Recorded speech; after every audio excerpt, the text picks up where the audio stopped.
Yes. Yeah. Good morning, everyone. We continue with the head profits and gains for business or profession. Last time, that is on 20th September. Good morning, everyone. 2020 on last Sunday. We continue with the discussing head section profits 40. and gains for. Now I intend to continue with that same section where we had left our last time discussion. We were discussing this question. Now we continue with this slide. Section 40. We have seen section 30 to 37 where the specific expenses are allowed, about which the mention is there in the respective section. Section 40 onwards are the sections where the deductions are the expenses which are not allowed or expenses are allowed subject to certain restrictions or deductions conditions are mentioned. Now we continue with section 40. Section 40 specifically deals particularly deals with deduction, non-deduction of TDS in respect of the payment in India and outside India. Okay. Now I'm before you with this slide where any sum paid on account of rate or tax levied on profit on the basis of or in proportion to profits and gains of business or profession. Like for example, income tax, wealth tax, advance tax, self-assessment tax, all these things you find in a examination question. All those taxes are basically based on the profit, and that is why they are not allowed, because the income has to be computed before deducting such taxes. That is a very concept. Recently, but I just have one thing to share with you with respect to this 4822 Roman small 2. That is regarding the cess.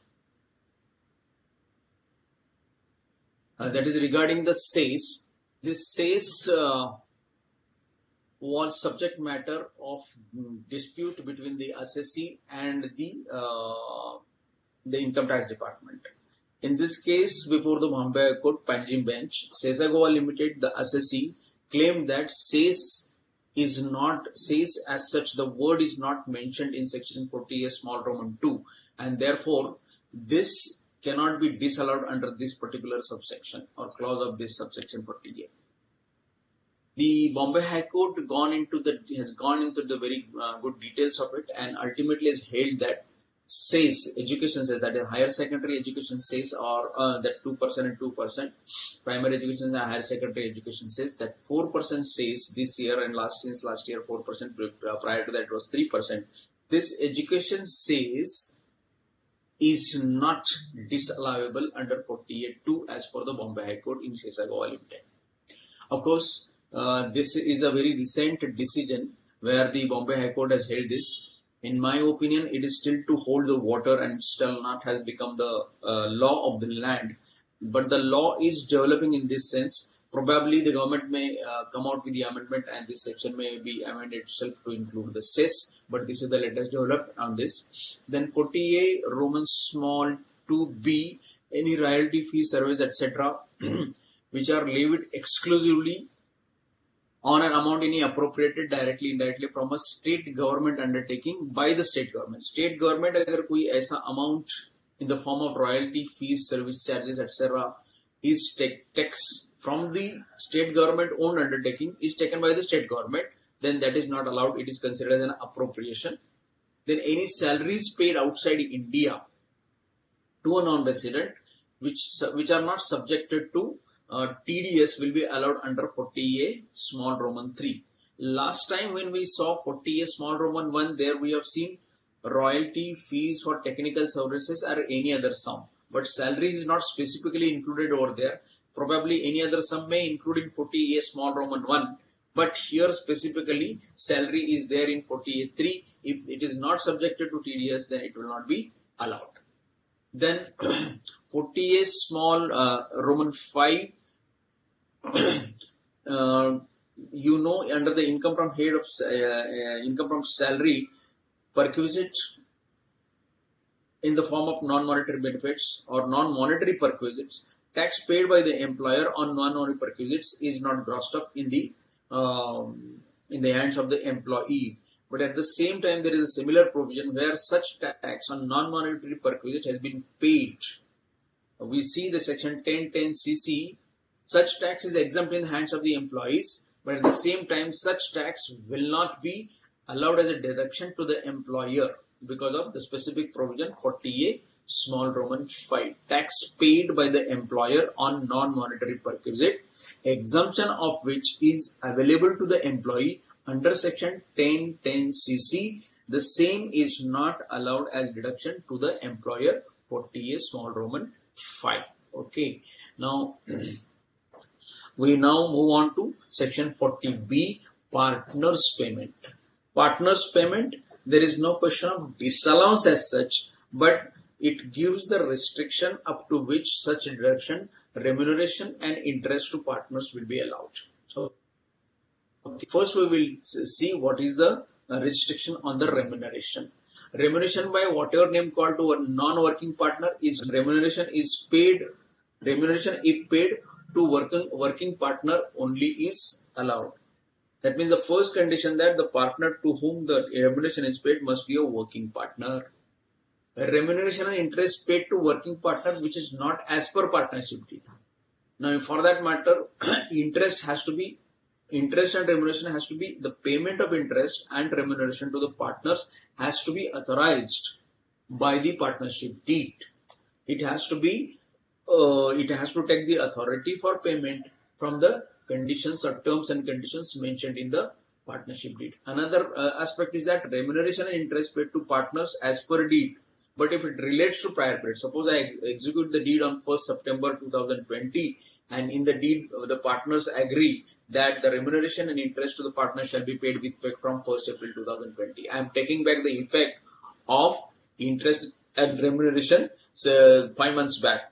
That I am saying that interest and remuneration would be payable with effect from 1st April 2020 even if the partnership is executed from 1st September 2020. Now 1st April 2020 to 31st August 2020 is the period which falls prior to the date of actually partnership did coming into existence.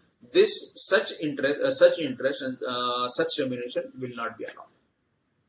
The ceiling rate of interest on the partner is 12% and remuneration ceiling is on first book profit of first 3 lakh rupees or in case of loss 1,50,000 or 90% of book profit, whichever is highest. For example, if the book profit is say 3 lakh rupees, we will see the concept of book profit. If the book profit is of say 3 lakh rupees, then 90% is 2,70,000 and 1,50,000 is the monetary limit. So 150 versus 270, whichever is highest, 270 is higher, so you will be allowed the deduction of 2,70,000.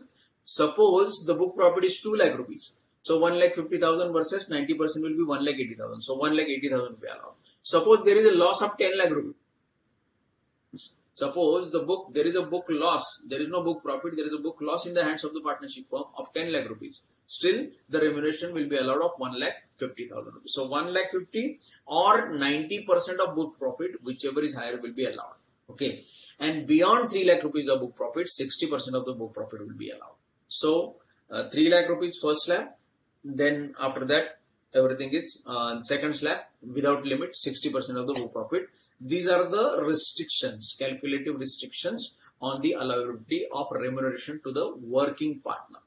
There cannot be any question of any remuneration to the non-working partner. Working partner only will be allowed. Then how it is calculated?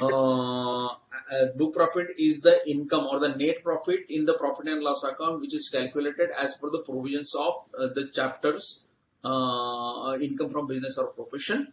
And from that, if the remuneration, if debited to profit and loss account, this is the wrong thing. It has to be not less, it has to be added. If the remuneration is already deducted, then you have to add back, and then the book profit is to be calculated for the purpose of this thing. So this is wrong. It should be not less, it should be added. Okay. And net profit is after reducing. Suppose 10 lakh is the net profit. Of that, suppose 2 lakh rupees the remuneration already deducted. So your net profit is 8 lakh rupees. Now, while calculating the quantum of the book profit, you should consider the amount of 8 lakh rupees plus 2 lakh rupees. That is 10 lakh rupees should be the amount which should as a book profit on which this percentages have to be employed. That is there is a correction needed in this slide, which is not less, it should be added. Okay. And then I am in the small bracket, this is yellow color bracket, I am saying that interest remuneration paid to members of AOP whatever individual, that will not be allowed. Okay, interest to interest of remuneration and interest is allowed only to the partnership firms partners, remuneration to the working partners. Okay, now let us see further conditions. I'm trying to now explain a small minute detail of section 40B, because you let us understand this, that in a partnership firm only individuals need not be partner. A company and as such can be a partner, and a company would be represented by a managing director or in their director in the partnership deed as a partner. Suppose an HF. HF is represented. HF wants to become the partner in the partnership firm. HF as such, then HF will be represented by its karta. Okay. Now suppose HF is a partner, and for that it represented by the karta. Now karta has his individual funds led to the partnership firm, and HF has brought in the capital. So whatever funds have been brought in by the karta in his individual capacity, remember what I am saying, the karta is representing HF in the partnership firm. So HF is a partner, but it is represented by the karta in the partnership, and at the same time in that karta in his individual capacity is putting certain funds in the partnership firm. Okay, now individual in his individual capacity is not partner in the partnership firm. He is partner in the partnership firm in the capacity of representative of HF. He represents HF. So HF has brought in say 1 crore rupees as capital, and this partner, this karta, has brought in another 50 lakh rupees as a loan to the partnership firm. Now suppose this partner, the karta of the HF, suppose he charges 24% interest. He charges 24% interest on this 50 lakh rupees. Will he be subjected to restriction under section 40B of 12%? The answer is clearly no, because he is drawing this interest, or he is claiming this interest not in the capacity as a partner, but he is claiming it in the capacity of his own individual. The capital brought in by the individual, HF of 1 crore rupees, that will be subjected to cap of 12%, but the money which he has brought in his individual capacity, in our example 50 lakh rupees, that is not subjected to 12% capping.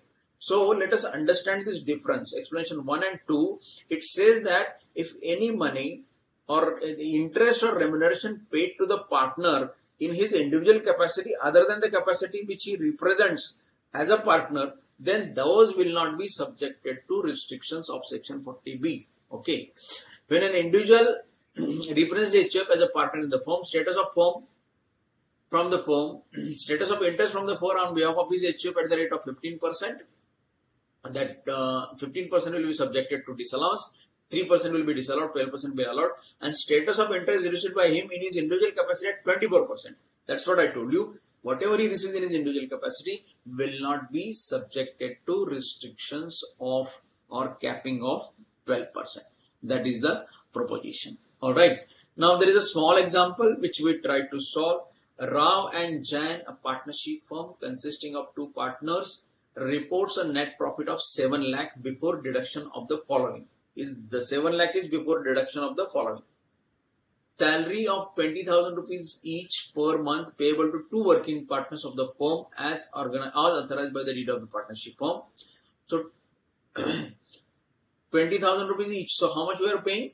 20 into 12, 2 lakh 40,000. Like this for 2 partners. So 4 lakh 80,000 we are paying the interest remuneration to the partners. Depreciation on plant and machinery under section 32 as computed 1 lakh 50,000 rupees. Now this has to be deducted. And interest on capital at 15% per annum. As per the rule, this amount of capital eligible for interest is 5 lakh rupees. Now even if, now let's see, look here, 7 lakh is my profit before making all these deduction. To arrive at the quantum of book profit, first I will deduct the depreciation 1 lakh 50,000. Here I deducted 1 lakh 50,000. Then I have to also deduct interest on the capital, but of 12%. But of 12%. So 5 lakh ka 12% is 60,000. So 60,000 interest I will deduct. So 1,50,000 plus 62 lakh 10,000 I will deduct. 490 will be my book profit. 490 will be my book profit. Now 490 in this first slab of 3 lakh rupees I will be entitled for 2 lakh 70,000, and the balance excess above 3 lakh, that is 1 lakh 90,000. On this 1 lakh 90,000 I will be entitled for 60%, that is 1 lakh 14,000. So 270 plus 114. The eligible amount of remuneration or the deductible amount of remuneration will be 3 lakh 84,000, and even if these people have paid 4 lakh 80,000, only 3 lakh 84,000 will be allowed, remaining will be disallowed under section 14B. So this is how the working of the allowable quantum of the remuneration one has to understand. The points which I want to repeat once again is that first, they have to be working partner. Interest and remuneration has to be authorized by the partnership deed.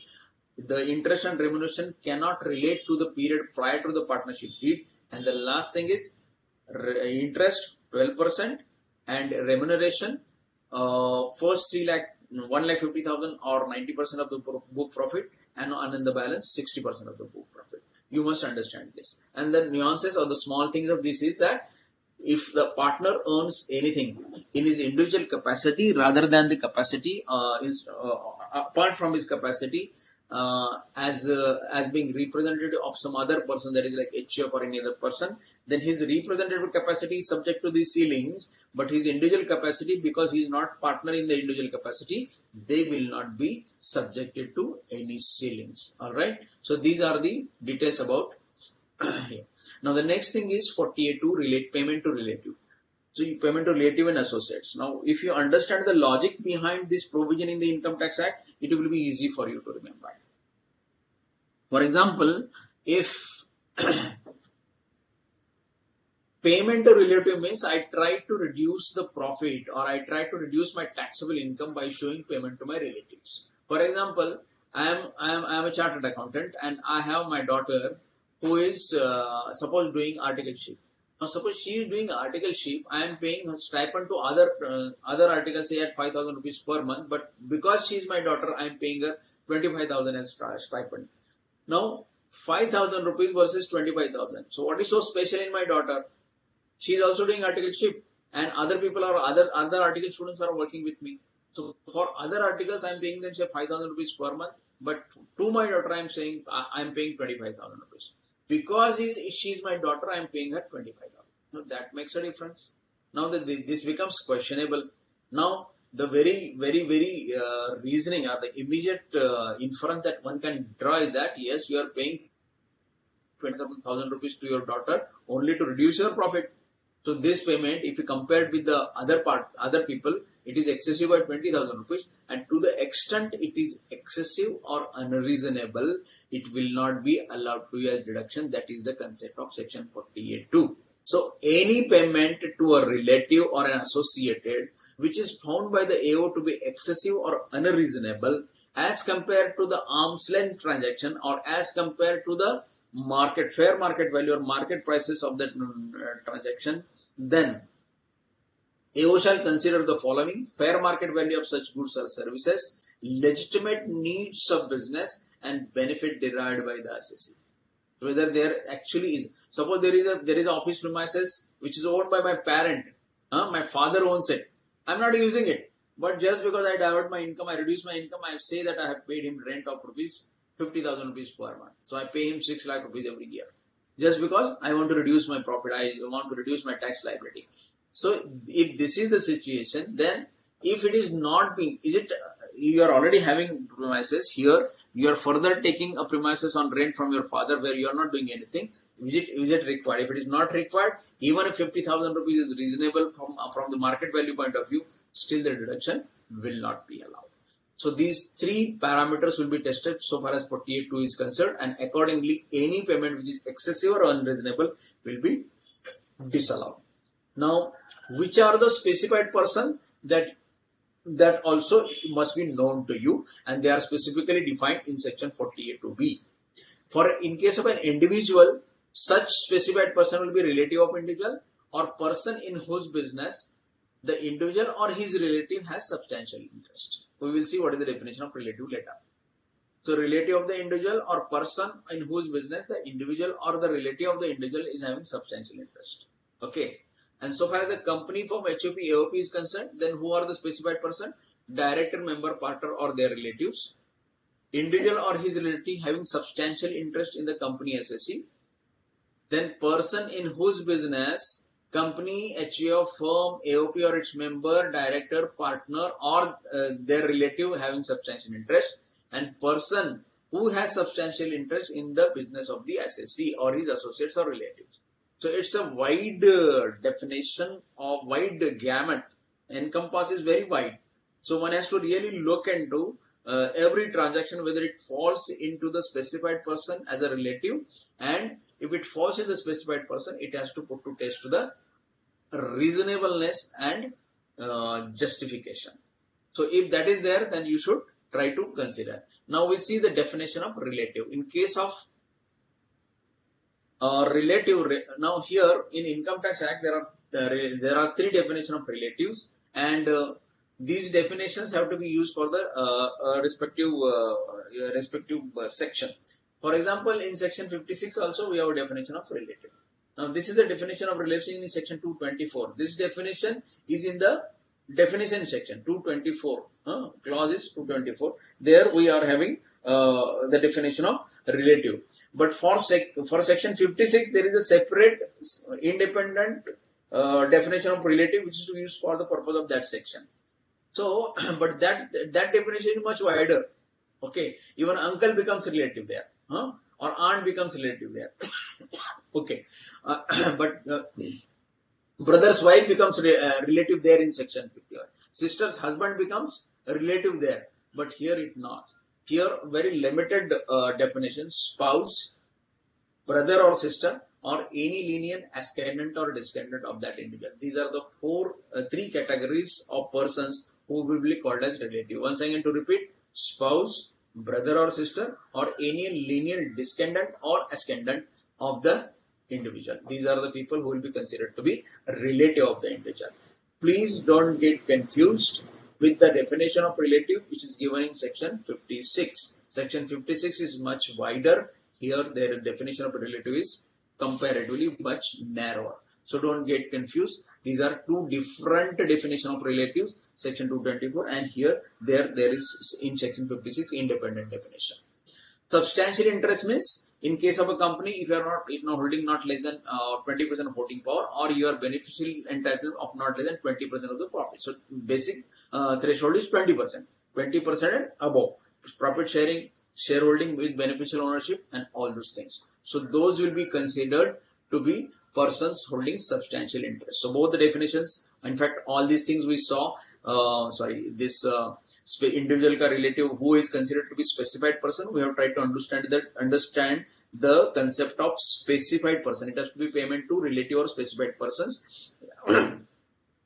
This is the gamut of specified person, and then we have tried to understand the definition of relative in comparison to the definition of relative in section 56, and 20% substantial interest, 20% and above. That is the concept of substantial interest. Because I am having I cannot make a payment not only to my relative, but a company or a partnership firm in which that relative is holding substantial interest. Substantial interest means if he is holding not less than 20% of the shares, or not holding, he is not entitled for not less than 20% of the profits and losses of that partnership firm. So this is specified. This is the substantial interest. Okay. So before we go to section 48.3, I must answer some questions. Okay. Now, Pooja is asking me, sir, when you will upload the PPTs? PPT I will upload today itself because I will be closing now PGBP. Okay. Christian from Delhi is asking, sir, if max deduction is 5 lakh remuneration, Mr. X is a partner, is provided 6 lakh remuneration. So personal income of Mr. X will include 5 lakh rupees or 6 lakh rupees. Very good question, Christian. If any disallowance is made on account of interest or remuneration paid to the partners. Now, in case of this question of Mr. Christian from Delhi, he is paid 6 lakh rupees, but the maximum deduction allowed is 5 lakh rupees. So, in the hands of the partnership firm, 1 lakh rupees will be disallowed. Only deduction of 5 lakh rupees will be allowed. So, in the case of the partner, his income will be accordingly reduced. He will be liable to tax for rupees 5 lakh rupees, for rupees only 5 lakh and not rupees 6 lakh rupees. Even though he has been paid remuneration of 6 lakh rupees, since the deduction for remuneration is allowed in the hands of the partnership of only rupees 5 lakh, his taxable income is only rupees 5 lakh. There is a specific section in section 155 for allowing a rectification of the return of the partner because of any disallowance in the hands of the partnership firm. Very good question, Kristen. You asked me right question. Jyoti Vikrant from Tamil Nadu, sir, where the limit of 2,70,000 or 1,50,000 is for a single working partner or for total of all? Yes, very good question, Jyoti. This is for all the partners together. This limit is for all the partners together. You are talking of 90% or 60% or 1,50,000 rupees. This is the total quantum of remuneration that can be paid to all the working partners together. So whatever we worked out, say 2,70,000, it has to be shared by all the, दो लोग है, 1,35,000, 1,35,000. If there are three partners sharing equally, 90,000, 90,000, 90,000. So this limit is for all the working partners put together. Very good question. G. Arun Prakash from Coimbatore is asking, why salary is not deducted in computation of book profit on example given by you for section 40B? I think I did not reach you. Suppose my book profit is 10 lakh rupees and I have debited salary to the partners of 2 lakh rupees. So now my income in the profit and loss account is 8 lakh rupees. Okay. So 90% or 60%, should I calculate it on 8 lakh rupees? Should I calculate it on 8 lakh rupees? The answer is no.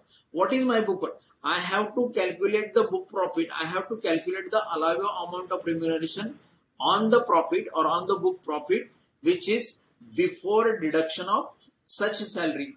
Suppose I have paid 2 lakh rupees. I have to add 2 lakh rupees to 8 lakh rupees. So 10 lakh becomes the book profit before deduction of any remuneration to the partner. Is it not? Before deduction of any remuneration to the partner. Then only you will be able to calculate. Otherwise, things will go wrong, no? Book profit has to be before deduction of any remuneration. So that is why it has to be added. Okay. Komal from Delhi is asking, in definition, father is not included. So your example will not be valid. In definition, father is not included. Father, you did not understand. What is mean by lineal ascendants and descendants? Lineal, spouse, brother and sister. Okay. And the third category is what? Lineal ascendants and descendants. And Aditya Gupta from Varanasi is also asking the same similar question. What is lineal ascendant and descendants? I am myself, my lineal ascendants are my father, my grandfather, my great-grandfather and great-great-grandfather. They are ascendants from whom I ascended. And my descendants, my children, my grandchildren, my great-grandchildren, this is descendants. Lineal, एक line में, in one line. I have seniors, I have juniors. Okay. Grandfather, father, son, son's children, children's children, that is great-children, great-grandchildren, grandchildren, great-grandchildren. So that is lineal ascendants and descendants. So father, Komal, father is lineal descendants from whom I ascendant. Okay. So he becomes my relative. Uska there is no specific mention. So grandfather is relative, father is relative, child is relative, grandchild is relative. You understand? That is what is meant by the definition of relative. Yeah, meaning of Janvi Agarwal, meaning of lineal ascendant of that individual. I explained all of you what is lineal ascendant and descendant. I hope you understood this. Father is relative, child is relative, grandfather is relative, grandchildren is relative because they form lineal ascendants and descendants. Alright, now we come back. 48.3, all of you must be knowing, a gentleman knows this, most of this, and a businessman knows this, that any payment in excess of 10,000 rupees, otherwise than in a prescribed mode, will not be allowed. Any payment made to a person in a day, now 10,000 rupees is per person per day limit. Otherwise, through prescribed modes shall not be allowed as a deduction, and if expense is claimed and allowed in earlier year on accrual basis and the payment is made in the subsequent year on cash basis, then it will be disallowed in this year. All right. So this is explanation as this is section 40A 3 and 40A 3A. Now this 10,000 rupees is an enhanced limit of 35,000 rupees for a transport operator. You understand this why? Because a person from Kerala brings coconut to Kolhapur where I am sitting and he delivers it. From Kerala to Kolhapur, his transport hire charges will not be up to 10,000 rupees. But the fellow truck driver comes here, he delivers the goods. Now he will not wait here for even 10 minutes because he wants to go back. But he doesn't have a bank account here. He has just come to deliver over here. So he doesn't have a bank account. He doesn't have a permanent residence here. He doesn't have a permanent place of business here. He just comes here. That is why for transporters, they enjoy enhanced limit of 35,000 for cash payment. So if I make a payment as a businessman, if I make a payment to transport operator for delivering the goods as a higher charges, the limit applies is 35,000. For all other payments, the limit is 10,000 rupees. Similar provision we have seen in section 43 for calculating the actual cost of the asset on which depreciation is allowed. There also it is said that any payment made otherwise than prescribed mode will not form part of the actual cost. So last time we had discussed that suppose 50 lakh rupees building I make and 5 lakh rupees is the payment which is made, which is in violation of that 10,000 limit, then my actual cost of the building for the purpose of allowing depreciation will not be 50 lakh rupees, but it will be 45 lakh rupees. I will not be allowed that. Okay. So similarly here, any payment in excess of 10,000 rupees per person per day limit, which is made otherwise than prescribed modes, will not be allowed as deduction. Prescribed modes, you understand, account pay check, account pay in demand drafts, or through ECS or through the payment gateways nowadays, they are also allowed. RTGS, NEFT, they are also allowed. So basically through banking channel, the payment has to be through banking channels. So that is the condition that it has to be made through account pay check. So what is not allowed basically is cash and bearer check. Okay, cash and bearer check. Okay, whether a barter system is allowed, we will just see. Now, this is the section 48.3 which puts restriction on payment or incurring of expenditure in excess of 10,000 rupees. Going further, what are the exemptions available? Rule 6DD, all of you must know. Rule 6DD provides for various types of exemptions. First exemption is payment made to RBI, banking companies, primary agricultural society, LIC, that is allowed. LIC will make payment only for LIC payment, LIC premium in normal course. So it is LIC is 100% government owned organization. So therefore LIC is taken at par with all these banking companies. Payment to government, and under the rules framed by it, such payment is required to be made by legal tender. Both the conditions must be satisfied. If the government says that no, we accept the payment by account pay check, then you cannot claim the exemption under 40B. Payment to government and under the rules framed by it, the payment is required to be made in legal tender. In cash, आपको करना ही पड़ता है. ऐसा rule है. Then only you will get the deduction. Otherwise, you will not get the deduction. Shivam Shegde, Goa, you asked me what are the prescribed mode. I just explained you what are the prescribed modes. All right. Okay. Now, payment made by letter of LOC means letter of credit through bank, mail, TT. Again, bill of exchange, credit card, debit card. You can understand these are all banking channel payments. Adjustment against the amount of liability for supply of goods or services. This you typically understand that suppose I have purchased goods worth of rupees 1 lakh. Now I have to make the payment to the supplier. I have to make the payment of 1 lakh rupees to the supplier. But suppose I am his chartered accountant and I have done the audit of his books of account for which he owes me 50,000. Okay. So 1 lakh rupees I owe him.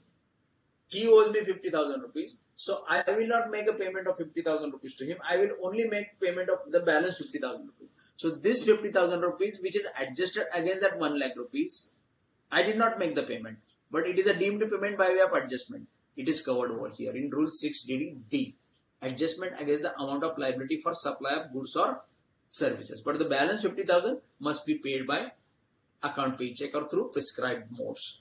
then any payment made for purchase of all these things, please note this properly: agriculture or forest produce, producer of animal husbandry, dairy, poultry farming, fish, fish products, products of horticulture and apiculture. Take it. To the cultivator, grower or producer of such article, produce or products. This is important. The payment has to be made to the actual cultivator, grower or producer, not a trader. Not a trader. Suppose I trade in such products, so I purchase from another trader and then I forward it to onward, then payment to my supplier in cash, even if these products are involved, that will not be subject to the exemption. The payment, the exemption is available only with respect to the payment purchases made from the actual producer, grower or cultivator of these products. Please understand the products once again: agriculture or forest produce, produce of animal husbandry, dairy farming, fish products, horticulture and apiculture. There is one important small thing which I want to do, that in case of fish products, normally fish is collected from all the fishers and it is sold through a one main person. Okay. So if there are 10-15 people who collect the fish, we have the catch of fish, and they give it to this one main person, then he sells onwards on the to some trader. Then payment made to that person on behalf of the remaining 10% is also eligible, particularly for fish. You remember this. Okay, it's a very small thing in Rule 6 but just it came to my mind and tried to share with you. Then there are other exemptions which you can see: payment made purchase of produce of manufacturing without the aid of the power in cottage industry to its producer again. Payment is made in a village or town on the date it was not served by the bank. अगर आप एक remote पे construction of dam is going on. Construction of dam will be somewhere in the remote place where people will be working, will be paying wages, will be making payment to the suppliers who are bringing steel, cement, etc. on that dam site. Now there cannot be any question of banking facility being available. If the payment is made at such place, then it is exempt. It is eligible for exemption from rule stating. Payment of retirement of terminal benefits to an employee or his legal heir up to only 50,000. There is another ceiling of 50,000. The payment of salary to employee at his place of his temporary posting where he does not have a bank account. Payment required to be made on a day of bank closure due to holiday or strike. Payment made to agent who in turn is required. So I am sitting in Bombay and my agent is sitting in a remote place where he procures cashew nuts from the farmers. Now I transfer him cash. I give him cash because he is supposed to make the payment in cash to the cashew producers. So my payment to the agent will be eligible for exemption. Payment to authorized dealer, money changer for purchase of foreign exchange or travel checks, that is also exempt. So these are the exemptions available. You should also be available. You should be also be knowing what are the exemptions under section 40A.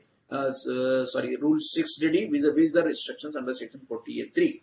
10,000 rupees, 35,000 rupees per transporter per day per person through prescribed mode. Prescribed modes are account paid check, account paid demand draft, RTGS, NEFT, ECS, that is electronic clearing system, and payment gateways. All these are covered under the payment system. Alright. So this is 40A3. Before I take 40A3, I have a question from Rahul from UP. Donation limit is 2,000 rupees in cash. Yes. What is this donation limit of rupees 2,000 in cash? This is for 80G. Right. If one wants to claim the deduction under section 80G for making a donation to a charitable trust or institution, then the donation has to be made in by prescribed mode if the donation amount exceeds rupees 2,000. Donation only up to 2,000 rupees in cash are eligible for deduction under section 80G. That is the ceiling in section 80G. Okay, and there has been substantial change this year. If you know, for financial year 2020-21, a person who wants to claim the deduction of donation, the donee trust has to file a separate return, like a tedious return, and in the return he will give the details of all the donors, and accordingly the donation given details will be appearing in form 26A. Just like TDS, the donation details will be appearing in form 26 years these days. Okay, this is the situation with the question of Rahul from Uttar Pradesh. Now, payment to gratuity will quickly go. Approved gratuity fund, it will be allowed, and it can be paid before the end of the year. It can be paid before the due date for filing the return as per 43B. Approved gratuity fund allowed. Unapproved gratuity fund not allowed for TA7. And payment made to LIC, like people who arrange for the gratuity fund, they are the trustees of the gratuity fund, then also it will be allowed. Okay, before I proceed, I think I have a question from Shivam Hegde from Goa. Sir, is exception J bank closure due to holiday is practical exception because there are so many online payment modes? Yes. Okay, I agree with you, Shivam. But online modes are available. You can make any day, any hour of the day, 24 hours of the day, you can make the payment. But yes, yeah, this exemption is available because there can be a person. You can understand that there are different modes of payment available, but are they available with that particular person? Suppose I am a small trader, I don't know anything about very many online payment options. I have only a checkbook. I don't have online banking facility, internet facility. Then, so for those people, this is still there in the Rule 680. That is the logic. You have to understand it in a broad manner. Rural areas, people working over there, small towns, उनका सबका ख्याल रखना है, इसलिए that exemption still continues. All right. So for TA7 we saw. For TA9 payment made to Provident Fund. Those who are covered under section 3614, we are talking only of those approved one and registered one. 3614, 3614, and 36, or it is registered under any other law, then it is allowed. Other provident funds, in fact, unregistered provident fund are not allowed. We are having 4 types of provident fund. That public provident fund will not be of any use here, but we know statutory provident fund, that is SPF, and recognized provident fund, that we know. And the 4th category is unregistered provident fund. So any payment made to unregistered provident fund will not be allowed. Payment made to statutory provident fund and registered fund will be allowed. And again, the due dates are, here we are talking the payments of the employer's contribution. Here we are talking, even in case of gratuity and in case of provident fund, we are talking of the employer's contribution. That only will be allowed. Okay. Now, section 41. I think we have stopped now with respect to the expenses, restrictions or denial of deductions. Now we come to the section 41, profit chargeable to tax. 41.4 we discussed, if you remember, recovery of bad debts. In section 36.17, we discussed about the recovery of bad debts. We also discussed balancing charge, if you remember. Where was that? In section 32, power generation and distribution companies. I have an asset of 1 crore rupees, depreciation charge. Straight line method. Okay, I choose the option of straight line method, which is available only for private power generation and distribution company. So I have chosen straight line method as per appendix 1A, and 90 lakh rupees is the depreciation so far charge. So in my books, 10 lakhs. Return on value is 10 lakhs. And now I sell that asset for 15 lakh rupees. 5 lakh rupees will be a balancing charge, which will be chargeable to tax and income from business or profession in the case of profits and gains of business or profit. In the case of power generation under PGBP. Suppose a similar situation arises in case of a regular businessman. 1 crore rupees is the cost of the machinery. 90 lakh rupees is the depreciation so far charge. Return on value in my books, as per the return on value method, I am charging the depreciation. 10 lakh rupees is the return on value in my books. I sell that asset for 15 lakh rupees. Block is over. This 5 lakh rupees is short-term capital gain under section, deemed short-term capital gain under section 50. That is the difference between balancing charge and deemed short-term capital gain under section 50. 41.2 and section 50. 41.2 for power generation distribution companies who have opted for straight line method of depreciation under Rule 5, Appendix 1A. And for others, section 50, deemed short-term capital gain. Okay. Sale of capital is used for scientific research. We can understand that section 35 we saw capital expenditure other than land is allowed as deduction. So there we have claimed 100% deduction. If you say anything, that deduction is under income from business or profession. Here you sell the asset and whatever income generated is liable to tax as income from business or profession, section 41(3). Section 41(4) we have discussed in detail recovery bad debts, deduction of which is allowed to you earlier. If it recovered, it is taxable to you. And section 41(5) is brought forward loss of defunct business incurred in the year of closure can be set off under section 41(1) income even after 8 years. Section 41(1) is remission, cessation of loss, expenditure or trading liability. Remission, cessation of loss, expenditure or trading liability. So I have purchased goods of 5 lakh rupees, but I did not make any payment to the person. There is a dispute and ultimately the liability is decided not to be paid at all. Now that is the amount of purchase which is debited to my profit and loss account earlier. Now I am not going to make the payment. So there is a cessation of liability. So those 5 lakh rupees will be my income in the year in which it is the liability has ceased to be there. I have written back that to the profit and loss account, that becomes income chargeable to tax. So any expenditure, any loss or any trading liability which I have claimed the deduction of in computation of my income in any of the earlier years, then such loss is reimbursed, such expenditure is got back, such trading liability has been extinct or it has no longer remained a liability. Then it will be an income under section 41(4), 41(1) in the year in which there is a cessation or remission of such loss, expenditure or trading liability. Now section 41(5) says that if I have incurred any loss in the year of closure of the business, then that loss can be set off against such remission or cessation in the year in which there is a remission or cessation, irrespective of the fact that period of 8 years is over. So there is no restriction. Suppose in year 2000 I close my business. In year 2000 I incurred, there is a loss of 10 lakh rupees. And this loss is because of the writing of the any trading liability or any dues payable I had written back, and even after written back that trading liability was there. Now today in year 2020 I say that our dispute is settled and that liability doesn't remain payable of 8 lakh rupees. So this 8 lakh rupees can be set off against that 10 lakh rupees loss which I incurred in year 2000. So in 2020 I will still be able to get the set off of the 10 lakh rupees against the income which I earned for in the form of section 41(1) remission, cessation of liability. That is the one thing that we must understand. Now we come to section 43CA. 43CA is very typical. It has come from assessment year 2014-15.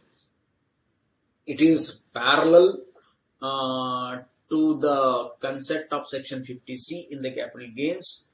Section 50C, if you are aware, you know that actual sale consideration versus the stamp duty value, SDV, stamp duty value. Stamp duty value, you can call it the valuation as per circle rates or area rates, the amount which is considered for the purpose of levy of stamp duty, value of the property which is taken for the purpose of levy of stamp duty. Okay, so let us understand. This is, see, section 50C is with respect to capital gain. I am holding any asset, land or building, and that is my capital asset.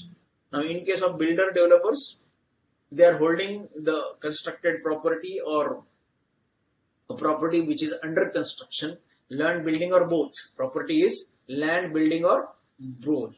So in case of builder, it is their stock in trade. And when they are transferring the stock in trade, in their case also stamp duty value, the transaction is subject to checking by stamp duty value. So if consideration for transfer of an asset other than CM is capital asset, being land, building or both, is less than stamp duty value, then stamp duty value will be deemed to be the full value of consideration for proportion gains of business or profession.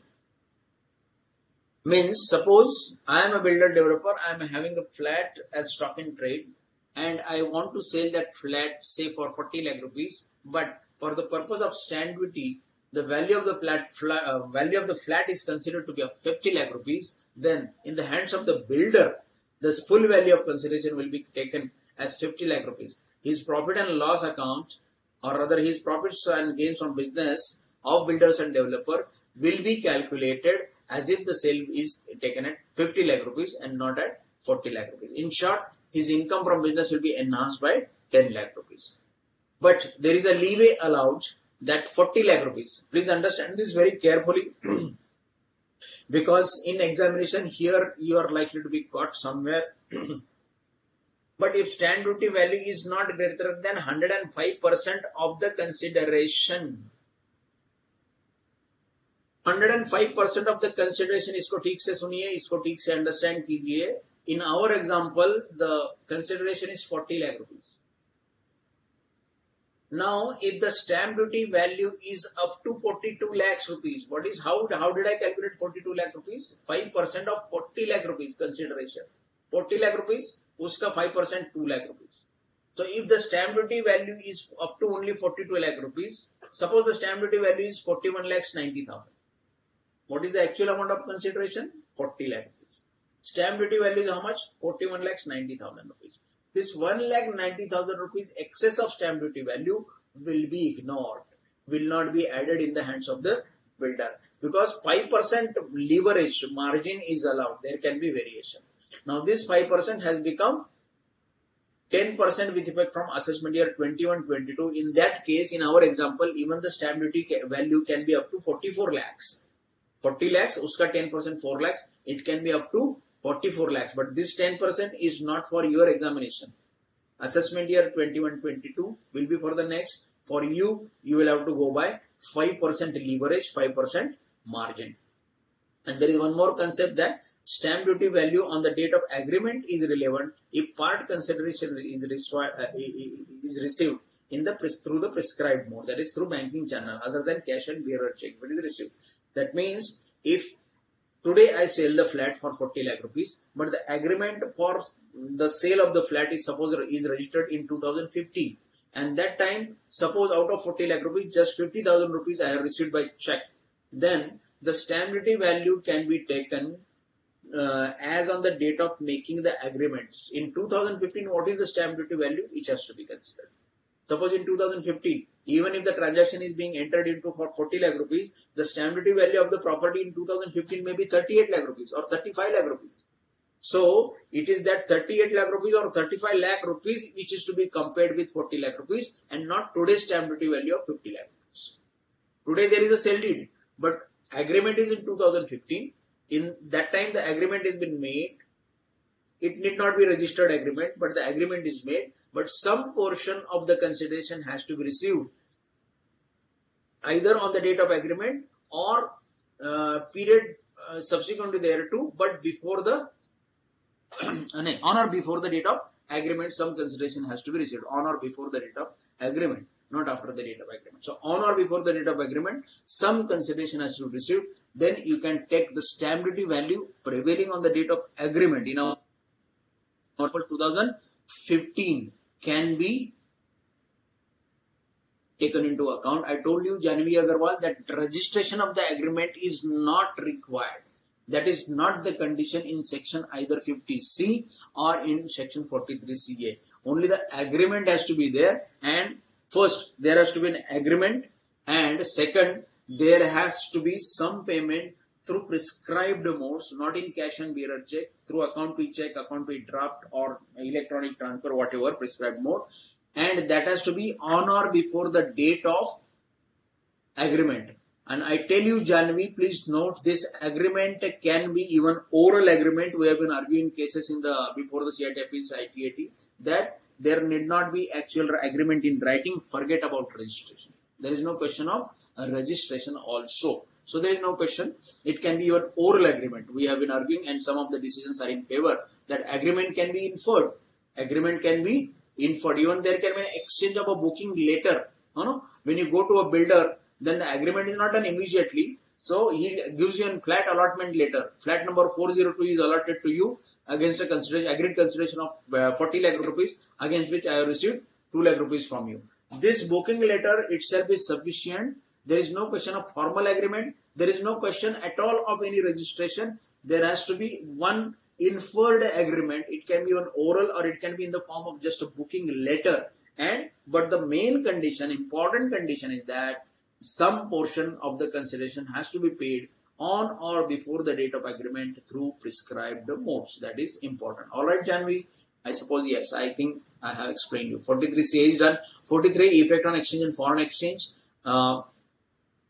43A is basically disallowance section, that if assessee acquires any asset incurring liability in foreign exchange, this liability continues in his books in foreign exchange. The repayment is being made in foreign exchange, and while making the repayment, because of the variations in the foreign exchange rates, the liability gets reduced or it gets increased. If the liability gets reduced, the asset value will be reduced, so the return on value of the asset will be reduced. And if the liability gets increased, the return on value or the actual cost of the asset will be increased. Okay. So this is basically with respect to capitalization of the foreign capitalization of foreign exchange gain or loss when the asset is acquired out of India and the liability is incurred in foreign exchange, and the repayment is also to be made in foreign exchange. In such cases, any increase or decrease in the liability on account of in the loan on account of the variation in the foreign exchange rate will be added or reduced from the return on value or cost of that particular fixed asset. Okay. Now, if risk against the fluctuation is secured by a hedging contract, then rates mentioned in the hedging contract will have to be taken into account for computing such effect, because you are going to pay as per the rate, as per the rate mentioned in the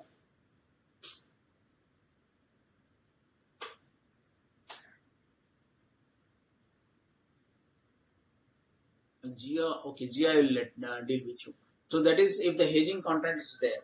But I just want to tell you regarding 43AA, taxation of foreign exchange fluctuation. 43AA is a non-substantive clause, notwithstanding anything contained in any of the Act, but subject to provisions of section 43A.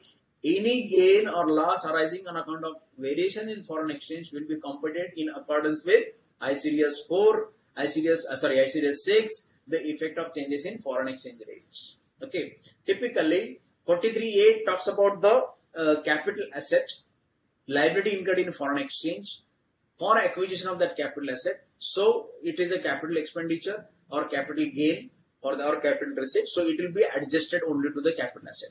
But if any other situation is there, so for example, the monetary items, the ICDS 6 talks about the monetary items. Monetary items, my cash in hand, stocks, or any other receivables at the end of the financial year, and if that is they are converted as per the accounting standard 15 effect of foreign exchange, and here we have ICDS 6 effect on foreign exchange. So any gain arising out of their the conversion of monetary items at the year end, or any loss arising out of the conversion of these monetary items at the year end, gain will be your income, loss will be your reduction. Okay, it will be treated as income or loss as per ICDS 6. ICDS 6 is not there for your syllabus now. It is there for final. So I am not going into much detail, but you must know that there is section 43AA which deals with income and loss arising out of foreign exchange, variation in foreign exchange rates, which will be dealt with in terms of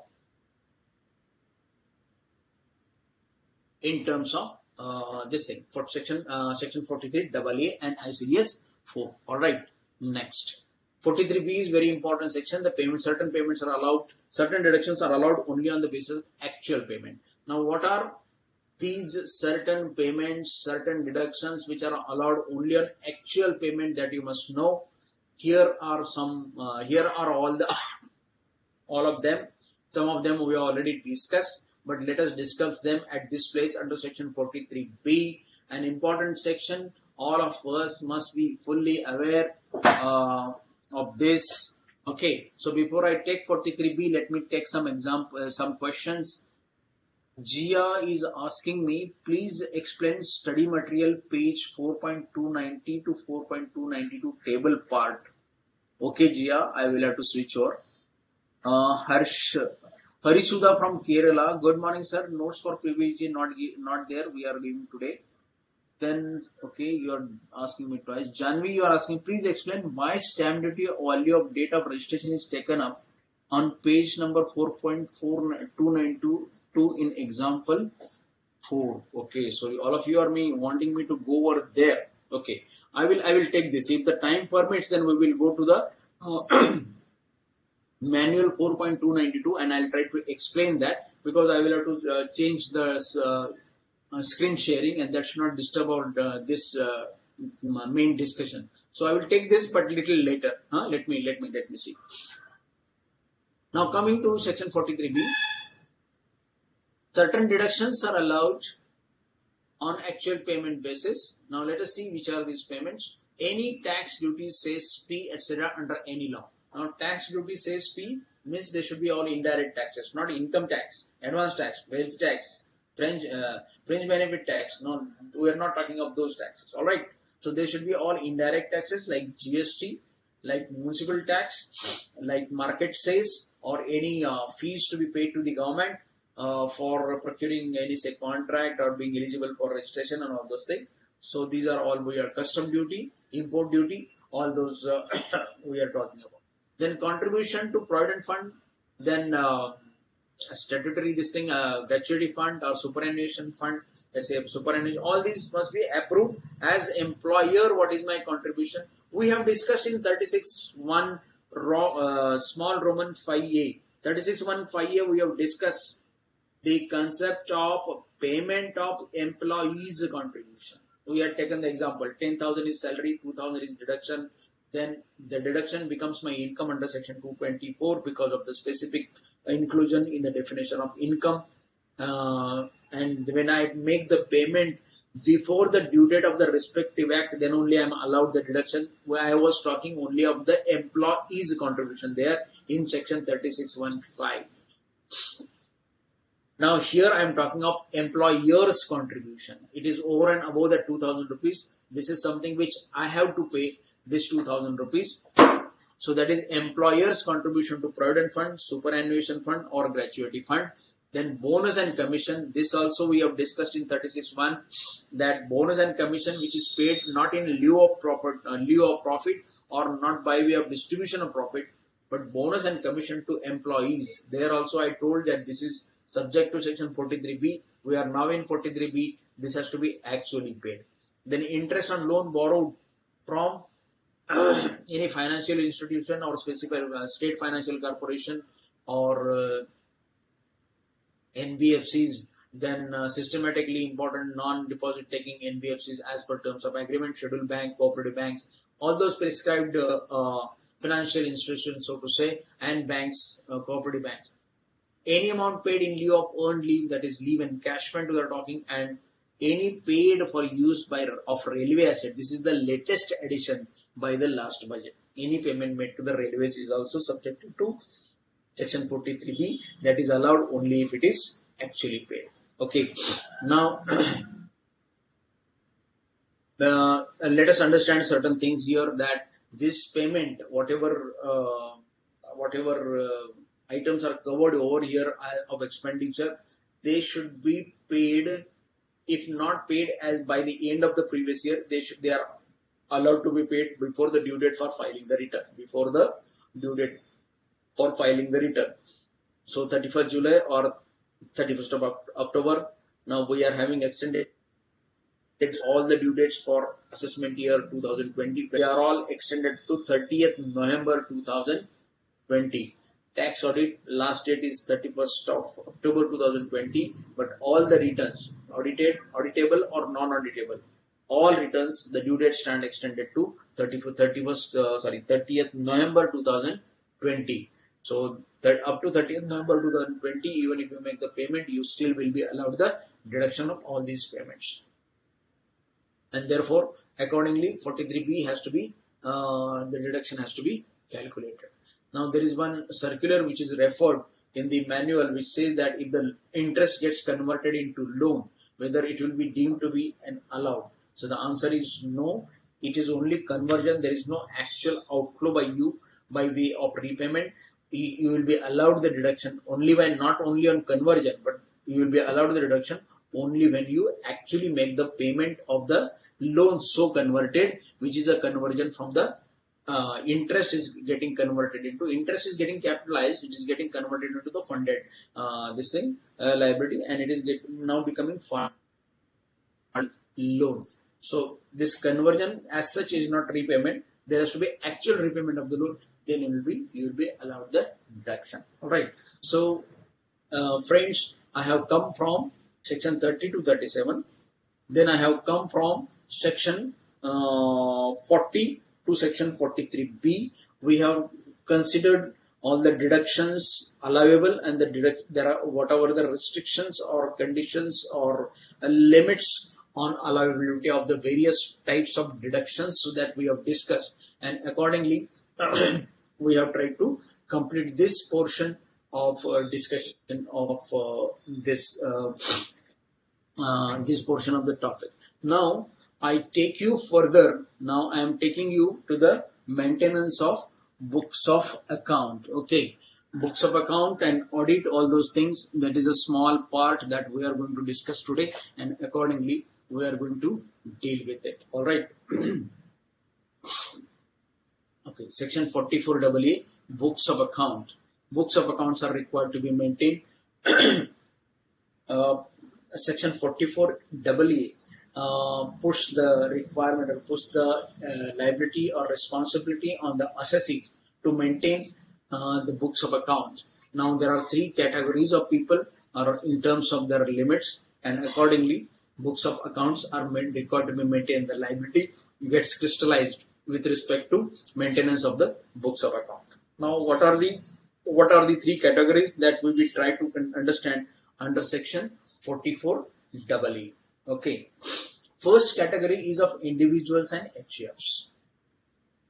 What does this category say? That if my turnover exceeds 25 lakh rupees in any one of the 3 previous years already ended,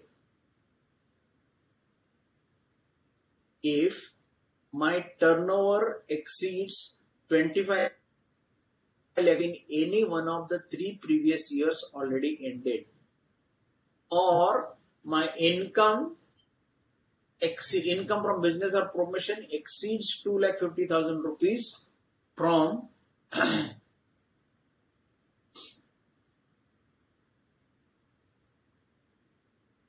Komal is asking me a question of the earlier this thing that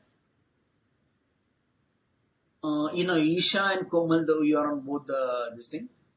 Isha from Delhi, you are telling me, but last date of filing return is 31st March now. No, that is not correct, Isha. The last date for filing the return, income tax return for all the assets is 30th November. It is not 31st March. There have been certain reports circulating, but those are all wrong. There is no extension of date. As it is already extended to 30th November, it remains 30th November. Komal, for us last day is 31st July or November. If question comes like last date of filing return, in case of question comes regarding last date, yes, that is what I am trying to explain, Komal, that for you assessment year is 2021. For assessment year 2021, the last date of filing the return is 30th November 2020, and last date of getting your books of account audited is 31st October 2020. I mean, that is the amendment which is there, which I am going to discuss now with respect to 44AB. But for the timing, I must clearly mention here for all of you is that the last date for filing the return is 30th November 2020 and no other date. Not 31st March, not 31st July. Even if you are not auditable, still the date stands extended to 30th November 2020. Alright, let's come back to section 44AA. Section 44AA imposing responsibility of maintenance of books of accounts to enable the assessing officer to find out what is your income from business or profession. You are supposed to maintain books of account the responsibility is cast on the person who is carrying on the business or profession. This responsibility gets crystallized if you will exceed the limits which are mentioned in section 44AA. We are trying to understand these limits with respect to the three categories of assessees. Now the three categories of assessees, one is individual and HF. If my turnover is already exceeded in any one of the three previous years, 25 lakh rupees, and my income from business or profession I exceeded 2.5 lakh rupees in one of the three previous years, then I am liable for maintaining a books of. And if I have started a new business in this year, and if my turnover is likely to exceed 25 lakh rupees, or if my income from the business is likely to exceed 2.5 lakh rupees, then in the previous year, then I am supposed to maintain the books of account in this previous year as well. So the two conditions, please understand with respect to individual and HUF. In any one of the three previous year, my turnover has exceeded 25 lakh rupees, or it has exceeded, my income from business or profession has exceeded 2.5 lakh rupees, then I am liable to maintain the books of account this year. And if I am a person who has started the business this year, and my turnover this year is likely to exceed 25 lakh rupees, or my income from business or profession is likely to exceed 2.5 lakh rupees, then I am supposed to maintain the books of account from this year itself. Okay. For other assessees, if turnover exceeds rupees 10 lakh, these limits are 25 lakhs and 2.5 lakhs. These limits are 10 lakhs and 1.2 lakhs rupees for other assessees. These limits are 10 lakhs and 1.2 lakhs for other assessees. What happens in case of a company? Does the company can afford to say that, or can the company say that as per Income Tax Act, I will maintain the regular books of account only if my turnover exceeds 10 lakh rupees or my income from business exceeds 1.2 lakh rupees? A company cannot say so, because Companies Act requires that all companies, whether you have any business or not, forget about the 10 lakh rupees turnover or 1.2 lakh rupees income from business or profession, a company still will have to maintain books of account, but under the Companies Act. Because they are one of the statutory books which are required to be maintained under the Companies Act. So the companies will otherwise be required to maintain the books of account. But if in case of other assessees, I am required to maintain the books of account.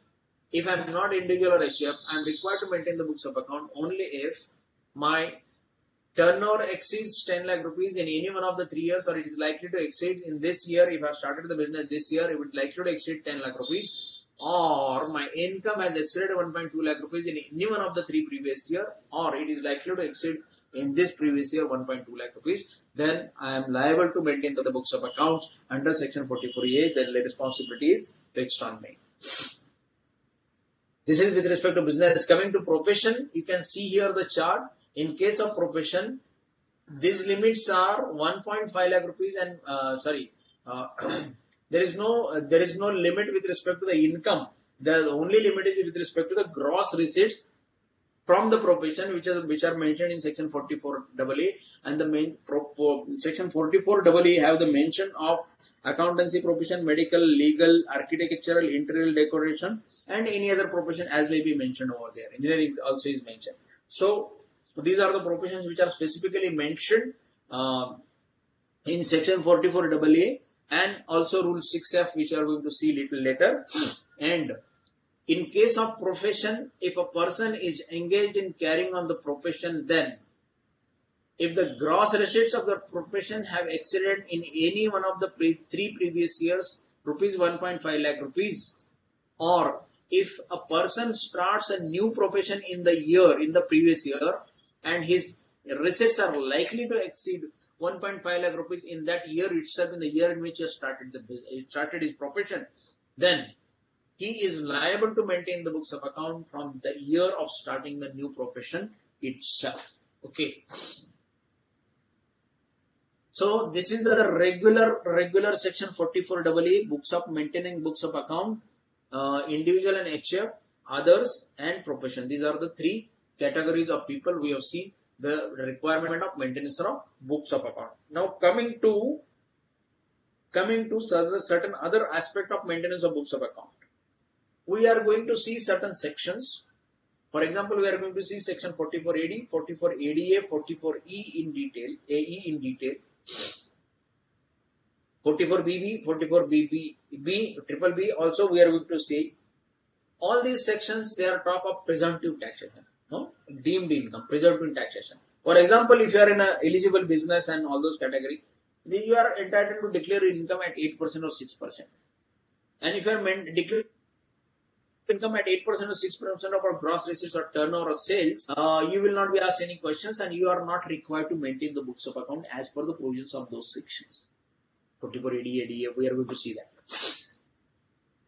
But if you want to declare lesser income than 8%, 6%, less than 50% in case of 44 ADA, and less than 7,500 rupees monthly income in case of transport operator, owner and transport operator, if you want to declare lesser income as compared to the minimum limit stated in section 44A, 44B, 44BB talks of 10%, 44 triple B talks of 10%. So if you want to declare the income less than those prescribed percentage under these all presumptive income schemes, then you are also required to maintain the books of accounts. You are also required to maintain the books of account.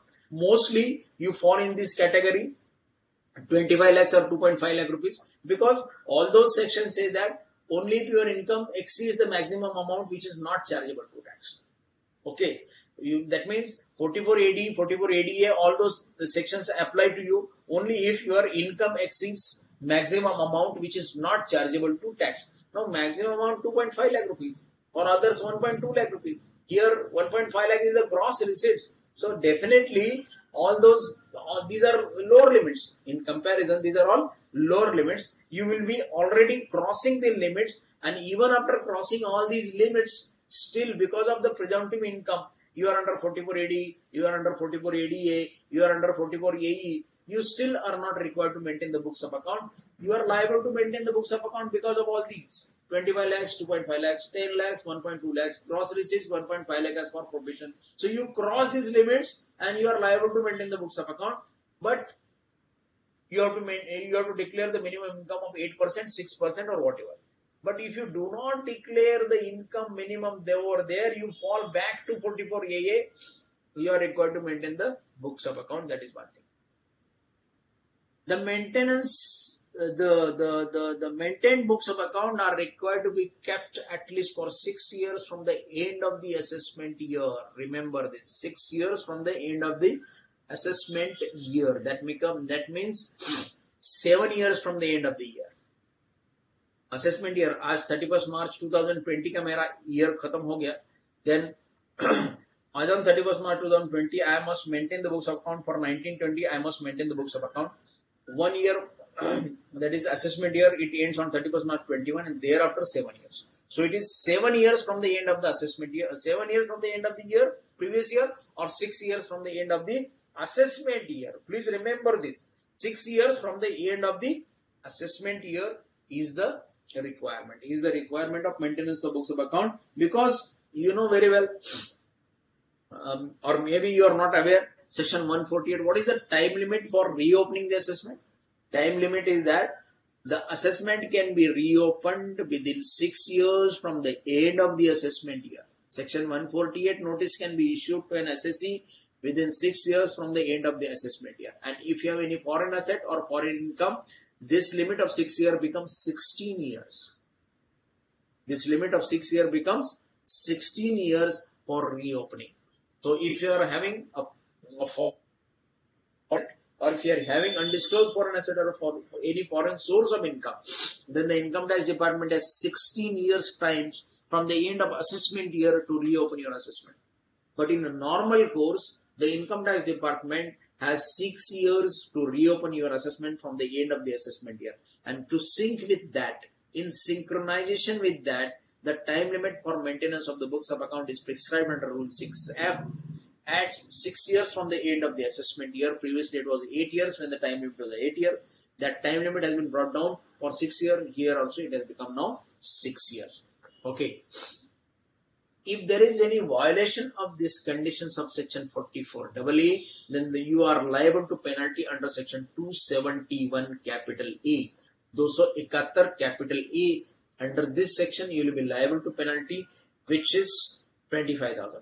Which is 25,000. Previously, there was a discretion with the assessing officer, and he was in a position to levy penalty anything between 2,000 rupees to 25,000 rupees. Now, this discretion of the assessing officer has been removed, and he can levy penalty of 25,000 rupees or zero. He has no in between, leverage. He can levy penalty 25,000 rupees. Otherwise, he has to drop the penalty. That is how it is. All right.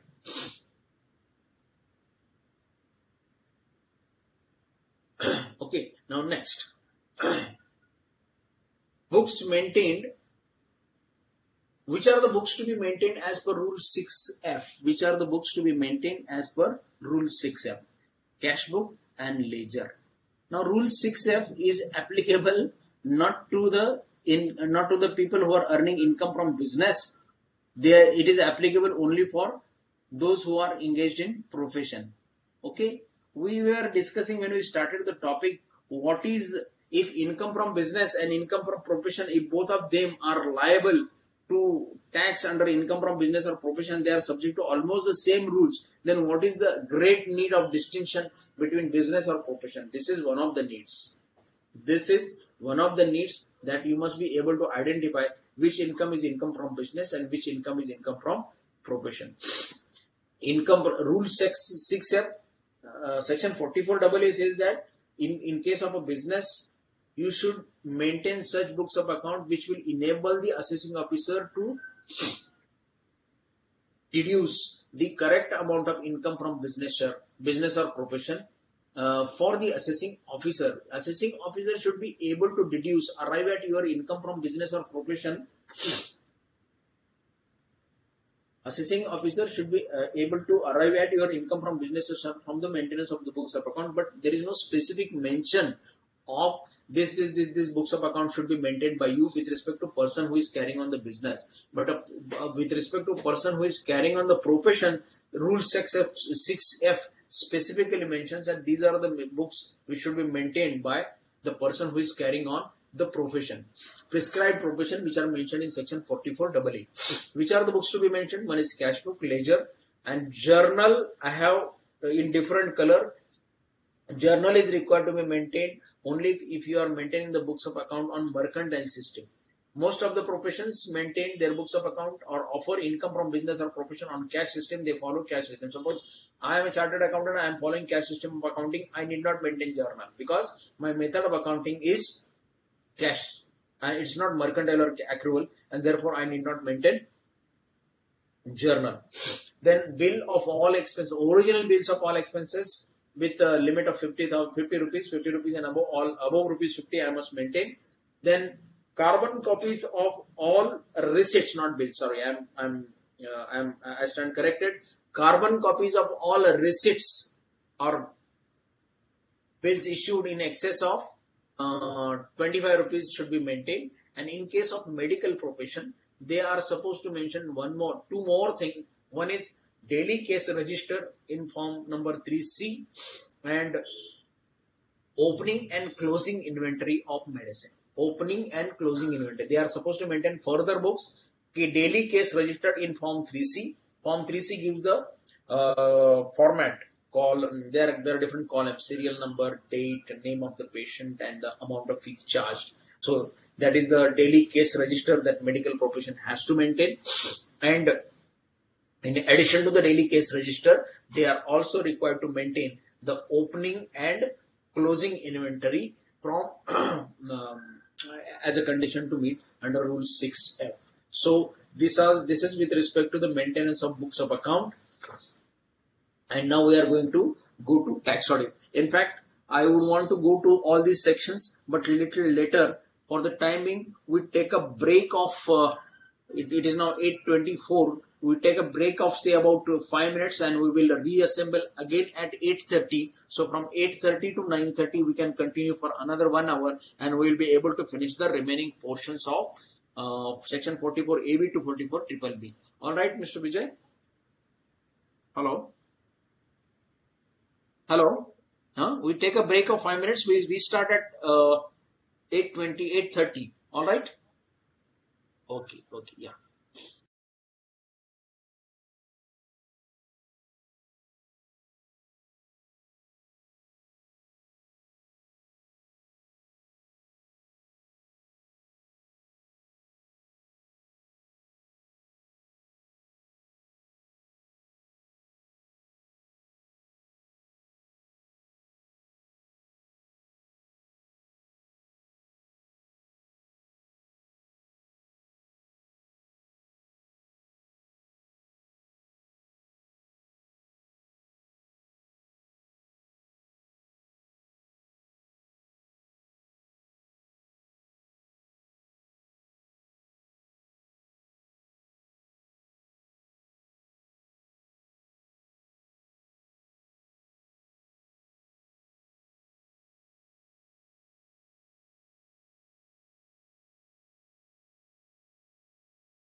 I have a question by Pooja. Pooja from Madhya Pradesh on this section 44AA. 44AA.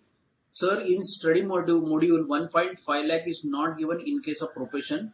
They are same as business. Yes, Pooja, I need to clarify here that what I was trying to tell is 1.5 lakh rupees or 1.5 lakh rupees gross receipts, right? This they are same as business. Means if I am in a profession and in profession the limits are same, but if you go to rule 6F, rule 6F specifically provides for maintenance of books of accounts for professions, which we discussed in the earlier side. All these books of account which are required to be maintained by the professions under rule 6F.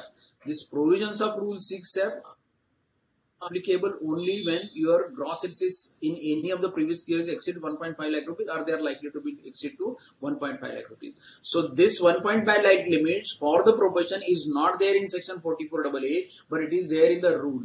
Okay, so the moment it exceeds 1.5 lakh rupees, or it has exceeded in any year in one of the 3 years 1.5 lakh rupees, or it is likely to exceed 1.5 lakh rupees in the new profession that you start, then you are required to maintain these books of account as per rule 6F, and that is why it is there in the slide. I hope, Pooja from Madhya Pradesh, this is the answer to your query. All right, now come back. Let us start now the audit provisions under section 44AB.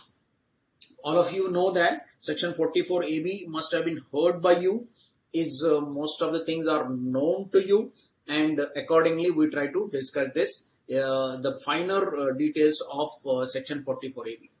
Okay, section 44AB has 5 clauses which mentions the various situations under which you are required to get your books of account audited. First clause, section 44AB A says that if you are if you are in business and the turnover of your business exceeds 1 crore rupees, 44AB small a, 1 crore rupees. If you are carrying on any profession and if your gross receipts or turnover or sales exceed 50 lakh rupees, you are required to get your books of account audited. 44AB B. If the profit declared, now C, D and E, these are all for less than minimum profit declared under the presumptive taxation that we are going to see later on. So 44AB A, 1 crore business, 44AB B, 50 lakh rupees profession, and now 44AB small c, if you declare profit lower than the profit as computed on the presumptive basis under section 44AE for transport operator, 44BB for persons who are engaged in exploration of oil, minerals, etc., 10%, and 44BBB those who are engaged in civil construction, etc. activities in turnkey power projects, and if you declare less than 10%. So 44BB, 44BBB, 44AE, you declare less than the minimum prescribed income as mentioned in the respective section, then you are liable to get your books of account audited under section 44AB small c. Now 44AB small d, if your turnover is less than 50 lakhs in profession, if your gross receipts are less than 50 lakhs, if it is above 50 lakhs, you are falling in 44ABB. If it is less than 50 lakhs, it is up to 50 lakh rupees. I think I have mentioned wrongly here 5 lakh rupees, it is 50 lakh rupees. I'm sorry. This gross receipts have to be 50 lakh rupees, not 5 lakh rupees. It's a typing mistake. So I was talking of 44AB clause D.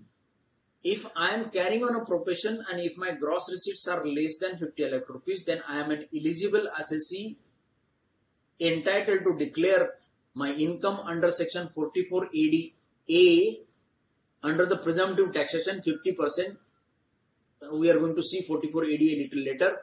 But if I if I am that way eligible assessee and my receipts are less than 50 lakh rupees, and if I declare income up to 50 lakh, above 50%, then I need not maintain books of account. I need not get my books of account. But if my turnover is less than 50 lakh rupees and I want to declare income lower than 50%, then I have to not only maintain the books of account, I have also to get them audited under section 44AB clause D. Now coming 44AD. If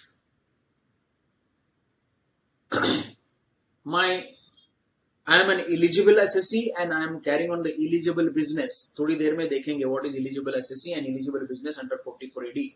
If I am an eligible assessee and I am engaged in carrying on the eligible business, then I can declare my income under section 44AD at 6% if those receipts are through prescribed modes, or 8% if they are other than in prescribed modes. But if I want to declare income being an eligible assessee and being engaged in carrying on the eligible business, but I do not want to declare income at 6% or 8%, I want to declare income lower than that, then I fall in section 44AD4, and because I fall in section 44AD4, I fall back in the audit maintenance of books of account requirement and getting the books of account audit requirement under clause E of section 44AB. So 44AB, there are 5 situations by which I am required to get my books of accounts audited. I will repeat. Clause A, business, turnover above 1 crore. Profession, gross receipts above 50 lakhs. Clause C, declaring income lower than the income percentage prescribed under section 44AE, 44BB, 44BBB. Clause D, I am in profession, gross receipt less than 50 lakh rupees, I want to declare my income less than 50%. Clause E, I am an eligible assessee carrying on eligible business and want to declare income less than 6% or 8%. So I fall in this clause E. So A, B, C, D and E. There are 5 clauses in 44AB by which I am required to maintain, not only am I required to maintain the books of account, but I have to get the books of account audited and my income exceeds basic BEL is basic exemption limit. That means it is exceeding basic exemption limit, then I must maintain my books of account and get them audited. Now rule 6G prescribe the audit report from 3CA and from 3CD. Audit the assessee needs to get books of account audited before the due date as prescribed under section 139(1). Okay, 139(1). This was the earlier condition, friends. I am sorry for this, but what is the change for assessment year 2021? What is the amendment for 2021? That we will see. But I forgot one thing, that in this A, B, C, D, E, we saw A, B, C, D, E. I want to repeat once again. A, business 1 crore. B, profession 50 lakhs. C, lower profits than mentioned in 44 AE, BB and BBB. D, less than 50%, less than 50 lakhs, 44 ADA profession. And E, 44 AD, less than 6% or 8%. But there is one crucial amendment which has been carried out in assessment year 2021, which is definitely going to be asked to you in the examination, which all of you must be knowing, because this is an amendment, very crucial amendment, and it is going to the root of the whole things, because the government wants to give impetus to the transactions other than in cash, and that is from that angle this amendment has been introduced, which all of must be knowing. This amendment is by way of insertion of a proviso to clause A. We have seen clauses A, B, C, D, E. Clause A is what? Clause A is business turnover above 1 crore rupees. Clause A is business turnover above 1 crore rupees. To that there is a proviso. What does this proviso says that? This proviso says that if your turnover is above 1 crore rupees, but up to rupees 5 crore. If your turnover is up to above rupees 1 crore, but up to rupees 5, it does not exceed 5 crore rupees. And aggregate of all amounts received, including amount received for sales, turnover, gross received during the previous year in cash, does not exceed 5% of the said amount. Does not exceed 5% of the sales, turnover or gross receipts or all amounts. Okay. 5% limit, 5% capping. So at least 95% of your gross receipts, all amount received, at least 95% of your all amounts received must be other than in cash. Must be other than in cash. And another condition, both the conditions have to be fulfilled simultaneously. Both conditions are cumulative conditions. You cannot fulfill only one of the conditions, you have to fulfill both the conditions. What is the second condition? Aggregate of all payments made, including amount incurred on expenditure in cash during the previous year, does not exceed 5% of the said payment. So, please understand this very carefully. Aggregate of all amounts received, including amount received for sales, turnover and gross receipts. Now, all amount received would also include certain capital amounts, capital receipts, contribution by the partners, then any advance received against the sale, any advance received against the gross receipts or turnover. All those things will be all amounts received. Any amount received recovered out of the sales made earlier, in earlier years, turnover of the earlier years, receivables, those I received. So any bad debts I have already written off. That recovery is there, which is chargeable as income from business or profession. So it will be not only with respect to the sales or turnover of this year, but it is with respect to all amounts received, which will include even capital contribution. The definition is very, very wide. It says that aggregate of all amount received, including, ये तो है, sales, turnover, gross receipt तो है ही है, in addition to other receipts will be also considered for the purpose of calculating the limit of 5%. And same thing applies with the payment. With respect to the payment, all payments made including expenses. Salary का payment आएगा ही, electricity will come, purchases will come, payment to creditors will come, सब कुछ आएगा, stationery आएगा, traveling आएगा, everything will be considered. In addition to that, if any repayment of the partner's capital is made, that will also come. If any payment of the earlier creditors are made, that will also come. So all those things will come. But we will have to interpret it in a little different sense, that all amount received will not definitely include the amount withdrawn from the bank, because it is not the amount received from third party. Similarly, all payments made will not include the amount deposited, cash deposited in bank. Those have to be excluded.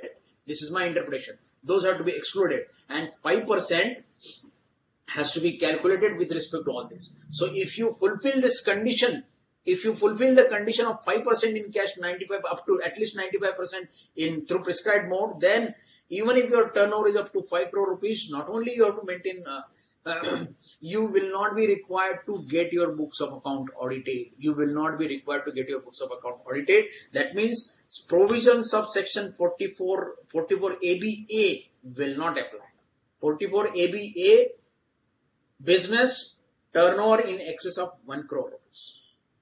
Business turnover in excess of 1 crore rupees. But this A will not apply if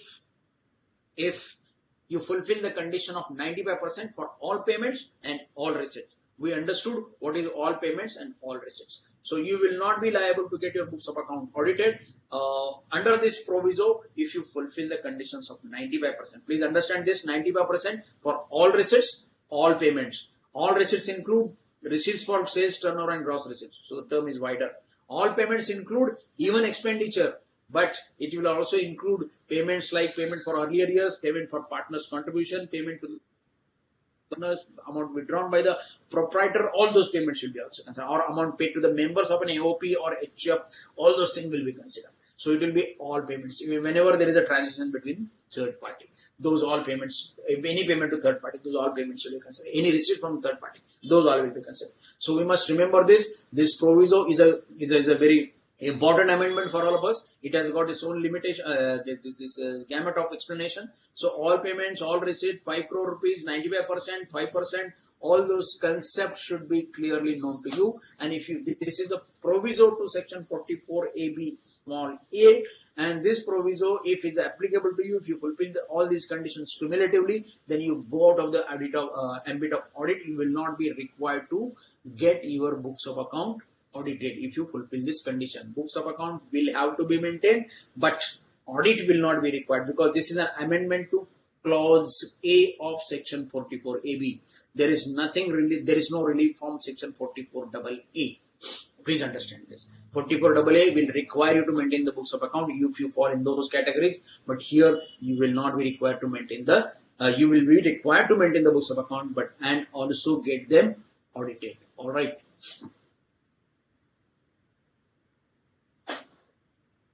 Okay, now Sridhar from Bangalore is asking me, sir, if all receipts are to be considered, including sales, why there are two separate conditions? Two separate conditions. These conditions are, one is for receipts and other is for payments.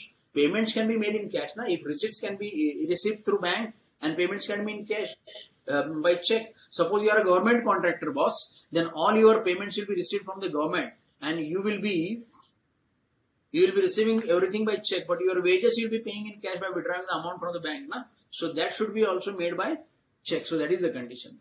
And Ria is asking, sir, are you confirm this change in included, because it's not mentioned RTP?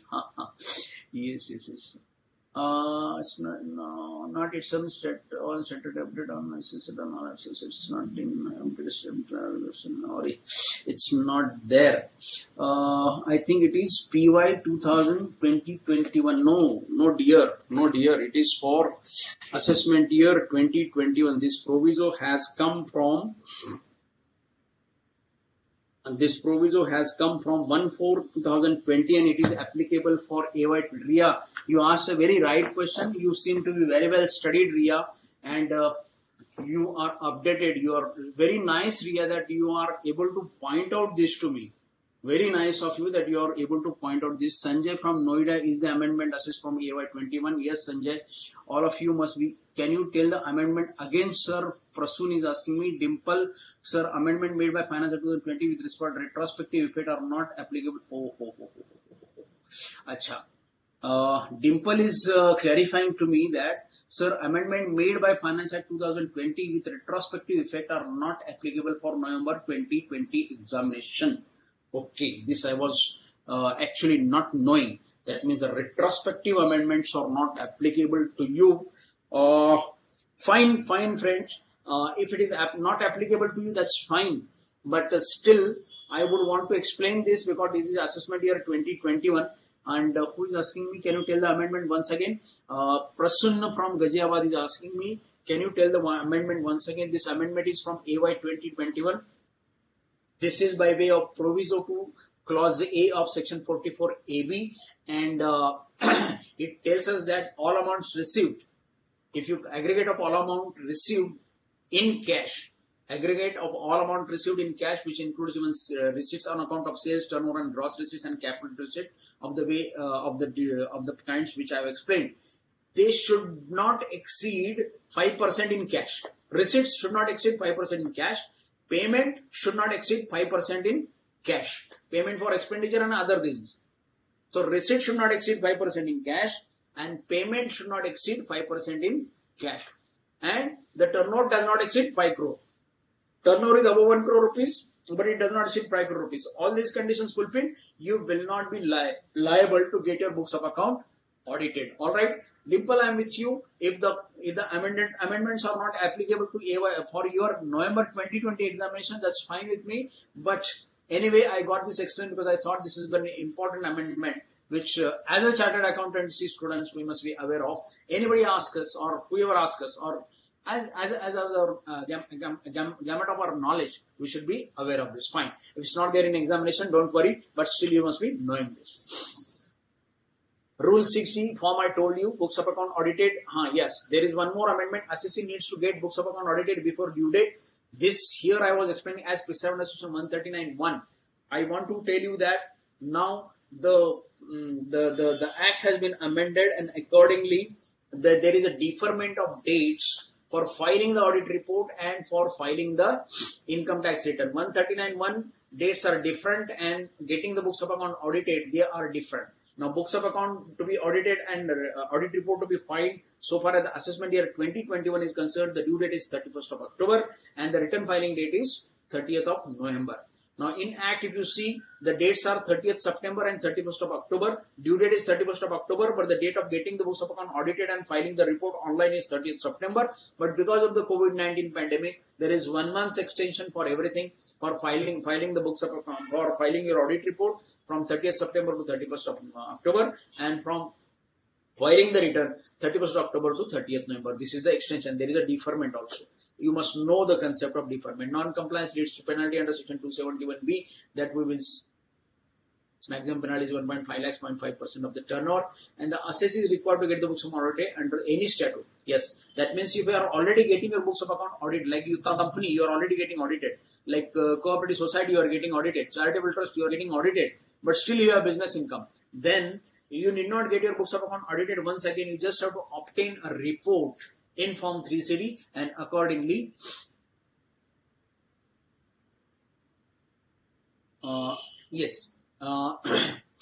accordingly you will have to obtain Form 3CD, that is additional report for the purpose of giving various details. So not the requirement of getting the books of account audited as such is not there if you are already audited under any other act.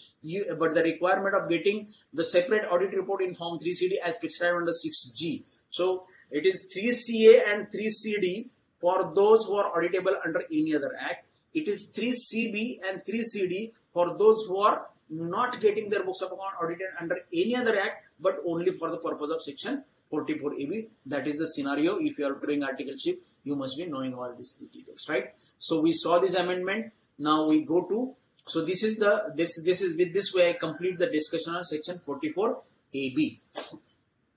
Okay, now I am coming to section 44AD. Section 44AD is a presumptive taxation if you are an eligible assessee. What is an eligible assessee? The definition is here.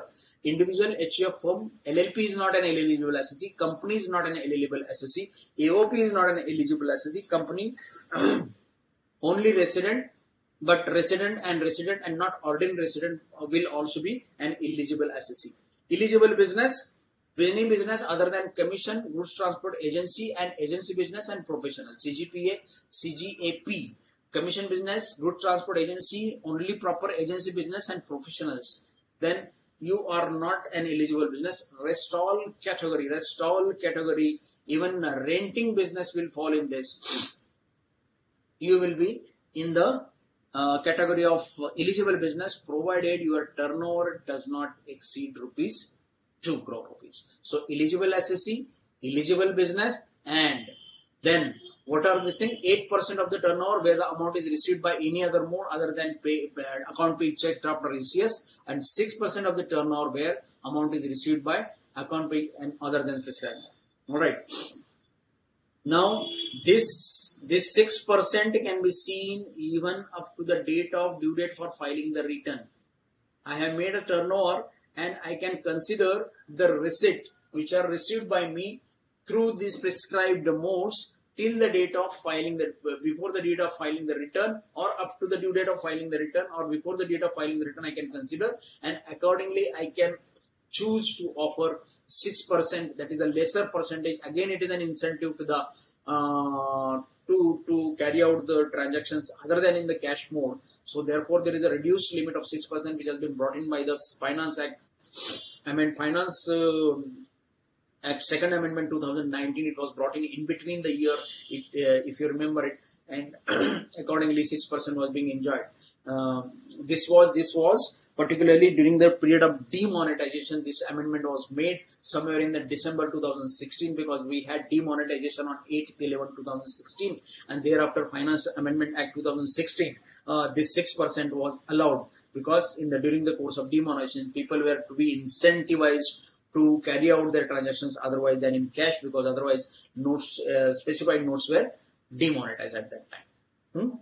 Or actual profit declared, but 8% and 6%, please understand this. This is 8% and 6% is the minimum percentage. One can declare even more, or rather it should be the actual profit. One should declare not essentially 8% and 6%. If you should declare the actual profit, and accordingly the offering has to be there of the income with respect to the presumptive income. If you do not, what happens if you do not fulfill the condition? Can assessee declare lower profit? The answer is definitely yes, but the two conditions: you must maintain the books of account and get your accounts audited. 44 AD, you go into the category of 44 A, B, small d, clause E. If fall in clause E. What are the other conditions with respect to section 44 AD? You will be further allowed from whatever income you did for whatever income you declare under section 44 AD, you will be further allowed deduction under section 80C to 80U. Essentially because 44 AD basically allows you to calculate the income from business or profession. You can have salary, you can have house property, you can have capital gains, you can have other sources. सब मिला के जो आएगा उसमें से आपको ये all these chapter 6 से deductions you will claim, so you will be allowed. Will you be allowed any further deduction under section 30 to 37? No.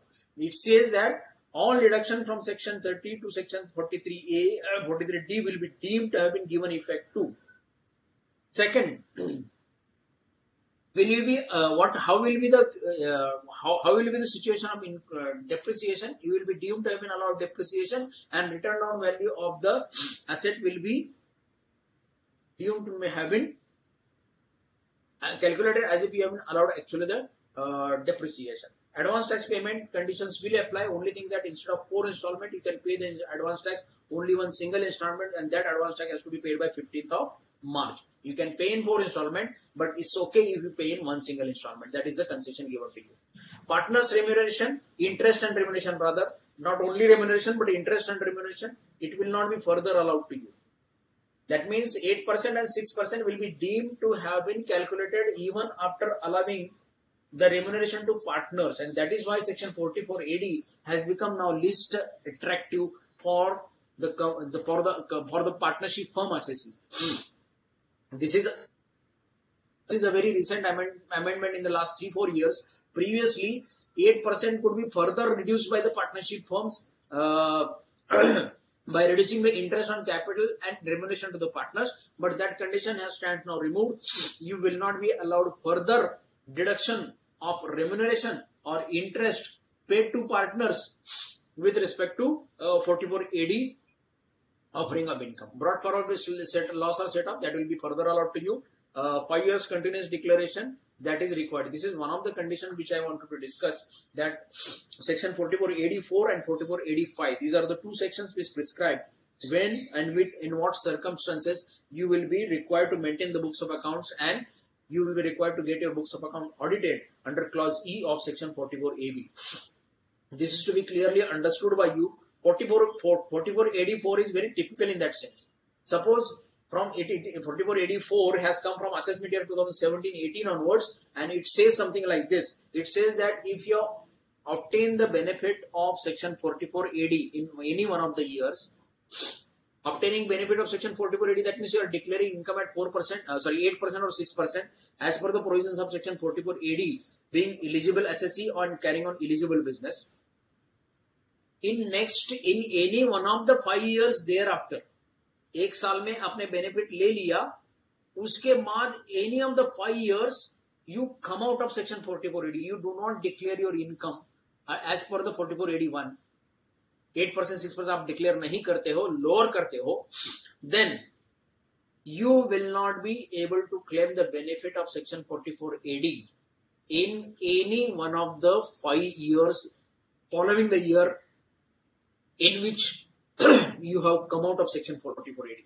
You will be required to maintain the books of account, and you will have to required to get them audited. Example, suppose 2017-18, my turnover is 1 crore rupees. I declare 8%, 8 lakh rupees as my income. Right. 2019-20, My turnover is 1.5 crore rupees, but I say that I have not earned 8% or 6%. I do not want to declare 8% or 6%. I would rather maintain books of account and declare whatever is the income which is coming as per the books of account. Suppose it is coming at say just 3 lakh rupees. Then in 1920, I will be declaring income of rupees 3 lakh rupees on a turnover of 1.5 crore rupees. Now please understand this, students, very well. Now for assessment year 2021, my turnover is 1.2 crore rupees and I am declaring income at 10% at 112 lakh rupees. Still I will be required to maintain the books of account and get them audited. I am declaring 10% and I am declaring more than the prescribed. I am eligible assessee carrying on eligible business and declaring income more than the prescribed limit, that is 10%, 1.2 crore rupees, 10%, that is 12 lakh rupees I am declaring income.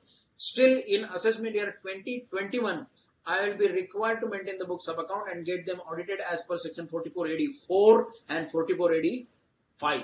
These are the requirements of 4484 and 4485. Now let us go back in this example. In assessment year 2017-18, fine, my turnover was 1 crore rupees, I declared 8%. But in assessment year 1920, my turnover was 1.5 crore rupees. Sorry, I changed the example. Later I will change the example to make the thing simpler. My turnover is 80 lakh rupees in 1920. My turnover is 80 lakh rupees in 1920 and I do not declare 8% or 6%.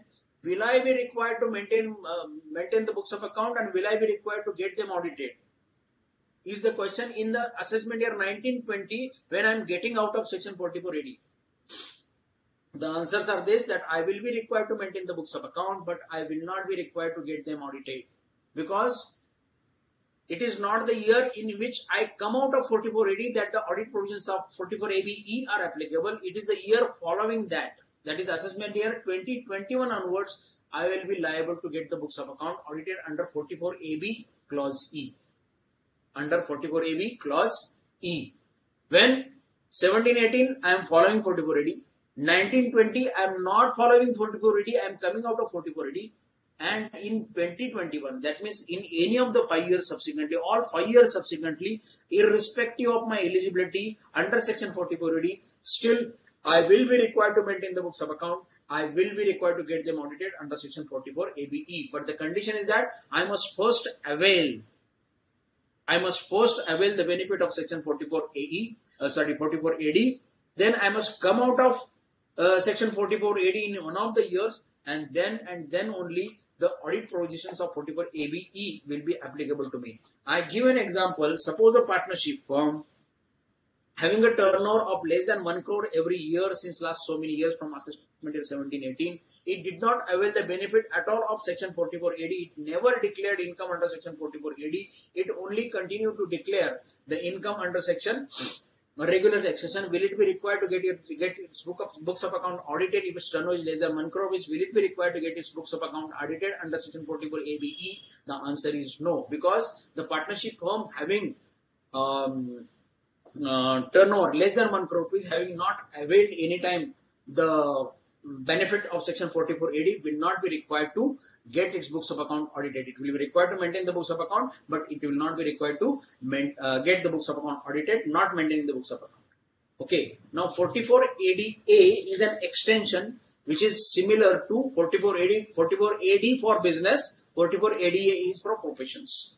Profits and gains on presumptive basis, eligible assessee, individual HUF firm engaged in profession mentioned in section 44 AA whose turnover or gross receipt does not exceed 50 lakh rupees, then you have to declare at least 50% of turnover or gross receipt as income, or higher, whichever is higher you can declare. And if you do not fulfill the condition, then maintenance of books of account and tax audit, you go to rule 6F and section 44A, and accordingly you will have to fulfill all those conditions. And these are the further conditions that you will have to consider, take it to account. ATC to ATU, that will be allowed. Section 30 to 37, those deductions will be due to have been allowed. Your depreciation, return on values will be accordingly calculated as if depreciation has been actually allowed to you, even if it does not come into the calculation of this thing.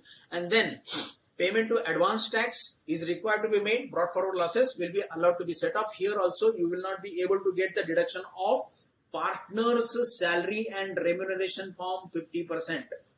Here also 44ADA and 44AD, you will not be allowed further deduction of partner salary and remuneration. Please note 44AD and 44ADA. 44AD for business, eligible assessee, eligible business 8%, 6% to which turnover up to, and accordingly 8% or 6%, you will not be further allowed a deduction. In case of partnership firm assessees, you will not be further allowed deduction for partners remuneration or partners interest on their capital loan current account. You will not be allowed 44AD, 44ADA. But now let us consider 44AE. That is the big difference with respect to 44AD and 44ADA and 44AE. One more thing I will commonly discuss with 44ADA and 44AE, which little later I will discuss. Now, eligible assessee, being an assessee having less than or equal to up to 10 vehicles, he should be owner of up to 10 goods carriage vehicle at any time during the previous year, including part of the month. At any time during the previous year is a very important condition. Please understand this. This eligibility for claiming the benefit of section 44AE is with respect to any time during any point of time during the previous year. That is very important. Before I go into, I will answer some questions. Kiran is asking me, sir, if out of profit is 25% of turnover, still we can use 8% turnover as profit? No. You are asking me this question. If the profit is 25%, I told you now, whichever is higher, 8% or 25%, whichever is higher must be declared by you. It is 8% is 6% or 50% is the minimum threshold. It has to be anything above that, equal to that or above that. Sir, what is Jyoti from Tamil Nadu is asking me, sir, what is the meaning of presumptive basis and presumptive rate of tax? Presumptive basis means we are calculating the income on a percentage. Na? My turnover is 1 crore rupees, 8% of it is my income from business or profession. So 8 lakh is my income from business or profession. So it is a presumption. It is a presumption. Suppose there is a loss. Suppose actually your income is 5 lakh rupees or 6 lakh rupees. But it is deemed that you earned 8 lakh rupees. Or rather, you don't want to get into the clutches of maintaining books of account. You don't want to get them audited and all those things. You don't want to comply with those formalities. You want to be done with by offering 8%, 8 lakh rupees, 6 lakh rupees offer kar do and come finish. You will not be asked any question by the income tax department. This is the way the things are, or the compliances are tried to be made simple to the small business people. This provision of presumptive taxation has been brought into the Income Tax Act with an intention to make the compliances simpler for small traders, small businessmen. That is what presumptive basis. And presumptive rate of tax, capital gains 20%, right? Or lottery 30%. So these are the prescribed rates. No? MAT also there is there 115 BB. There is your unexplained income, section 68 to 69. That is taxable at 115 BB at 60% plus surcharge 15%. That comes to 78%. That is presumptive rate of tax. Christian is asking, sir, if in 1 year my turnover is 180 lakhs and second year it is 220 lakhs. So in second year I will not be eligible. So I can take advantage of 44 year in third year if it is within limit. Yes, that is possible. That is possible because in the second year you exceeded the limit not because of the turnover but because of section 40 BB. You were not eligible assessee. You were not eligible assessee in the second year. Therefore, in the third year, if your turnover is still less, then and that means in the third year you are still eligible. You can continue to get the benefit of section 44AD. 44AD condition, 44AD4. You being an eligible assessee, you do not avail the benefit of 44AD. Then only for next 5 years compulsory audit and compulsory maintenance of books of account. All right. Very good, Christian. Your question is very good. Then Payal Chawda from Dhule is asking, sir, if an assessee follow section 44 AD for subsequent 5 years and in the sixth, he can continue. He can continue to avail the provisions of section 44 AD for any number of years. There is no restriction on continuous follow of section 44 AD. The question of 5 years block comes only when 1 year you avail 44 AD and you come out of 44 AD, then only the problem comes. Otherwise, there is no problem. Alright? Okay, now we come back here. Section 44 AE, eligible assessee up to 10 goods carriage vehicle during any part of the year. 2 categories: heavy vehicles whose gross vehicle weight or unladen weight of the vehicle is up to 12 tons, then you are other than heavy vehicle. But if it is 12 tons or more than that, then you are heavy vehicle. And in case of heavy vehicle, it is 1000 rupees per metric ton per month per vehicle or part of the month. 1000 rupees per metric ton per month. Suppose my vehicle is of 14 metric ton, then 14,000 rupees per vehicle.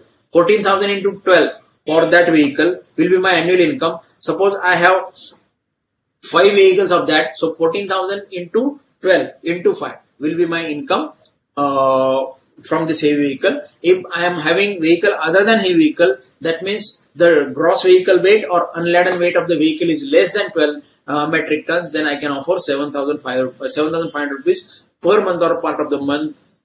This is month-wise calculation. If I am owning the vehicle for 6 months only, I have sold it after 6 months, then I have to calculate for 6 months. So this whole calculation under section 44 AE is per month basis during which I am owning the vehicle, and the third is actual profit or declared profit, whichever is higher.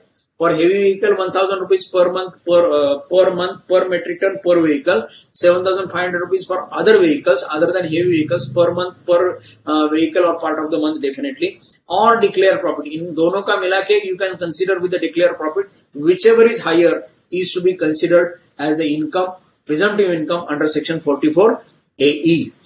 Okay, now if it is lesser, then you have to maintain the books of account and get your books of account audited, and you have to fulfill all other conditions, but the one which I have highlighted or which is in the very bold character, that income under section 44 AE is further eligible for deduction of partner's remuneration and interest on capital to partner. Please understand, that is the big difference between 44 AD and 44 AE.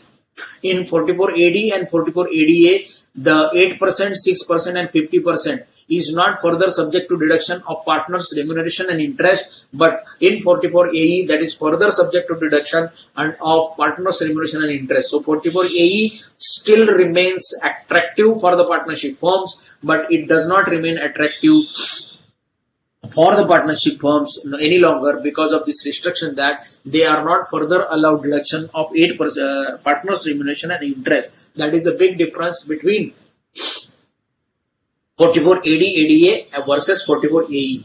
And there is one more difference which I want to discuss with respect to difference between 44 AD versus 44 ADA and 44 AE.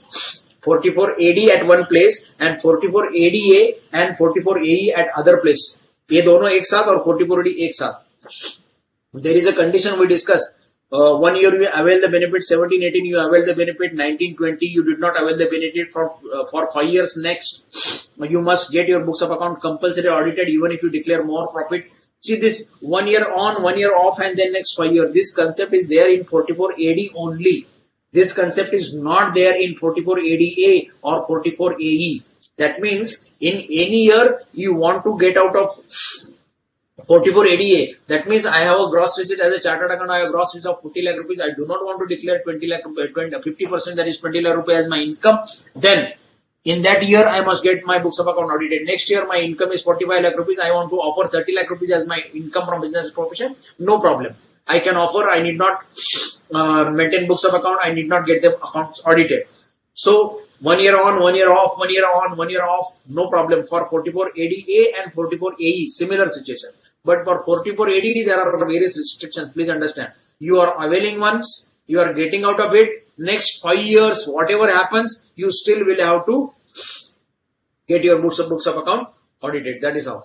And this is presumptive taxation for non-resident assessees 44B, 44BB, 44BBB, 44BBA, and 44D. These are the categories of various activities that you are supposed to engage, and this is the incomes.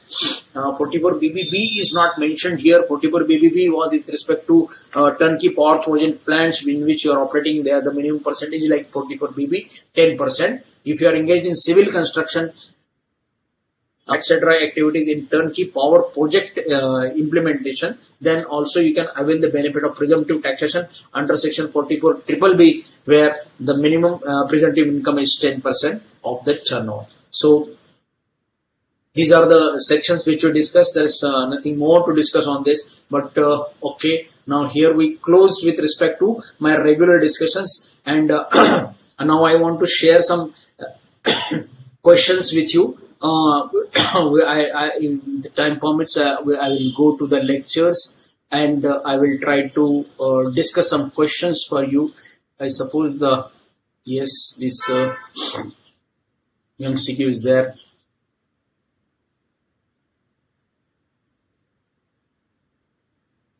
Vijayji, my screen of MCQ is visible now. Hello. Hello. I hope the MCQs are visible to you. Okay.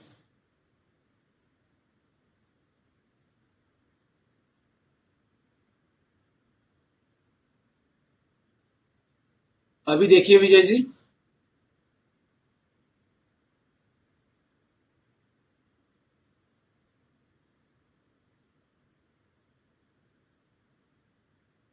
अभी भी नहीं है.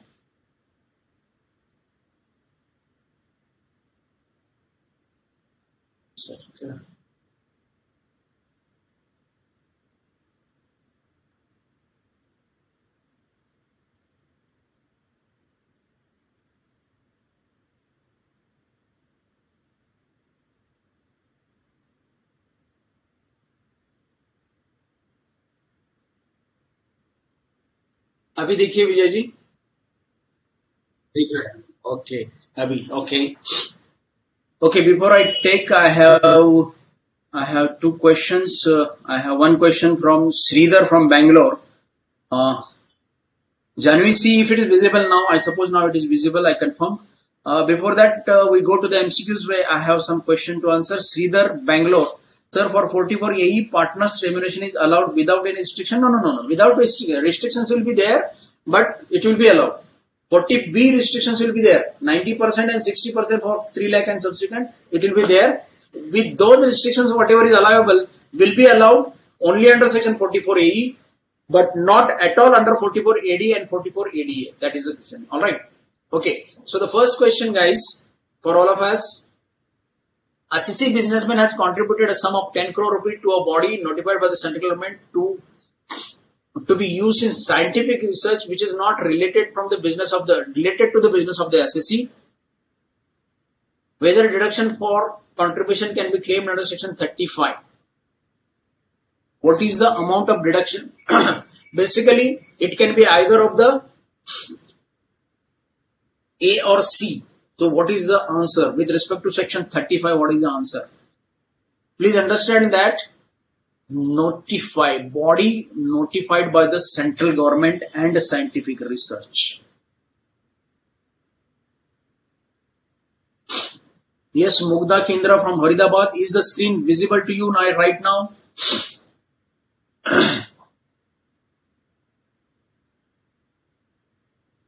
And can I have the answers now?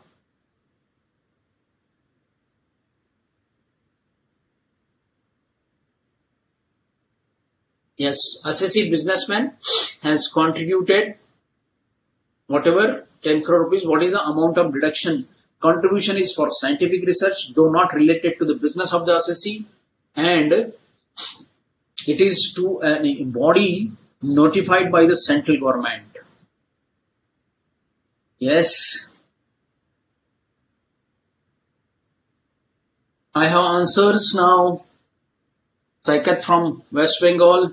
Aditya, Janvi as usual. Yes, I must acknowledge the continuous presence of Janvi Agarwal, Aditya, Saikat, and Chowda, Payal Chowda. A lot of you are there. Krishnan is there. Kishan is there. Jyoti. All of you are there. Rahul. All of you are there right from beginning of from all my lectures. Very nice to have you. You are there continuous. Yes, Mugdha. What is your answer?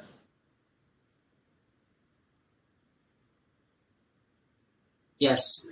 Now I take the answer. Full answer is all rightly answered by Saikat, Aditya Gupta and Janvi. Your answer is absolutely right. It is 150% because it is scientific research and it is to a body notified by the government. We take up the next.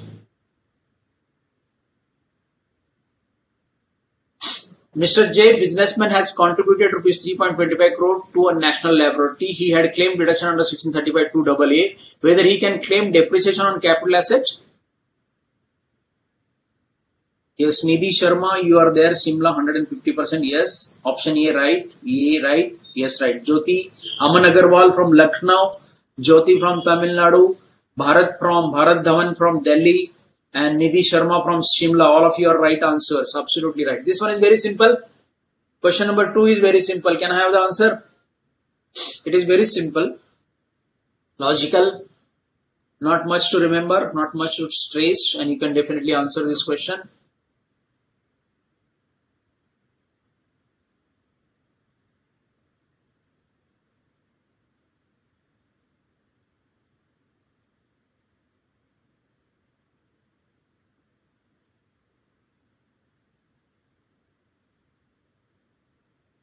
Yes, Pooja from Madhya Pradesh, 150% for question A is right. Question 1 is right.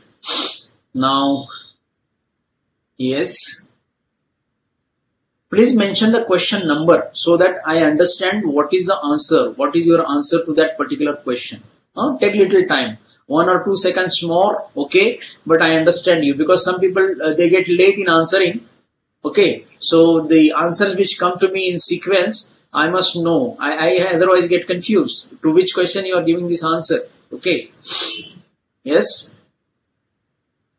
The answer is simple. I don't want to spend more time on this. Answer question number 2.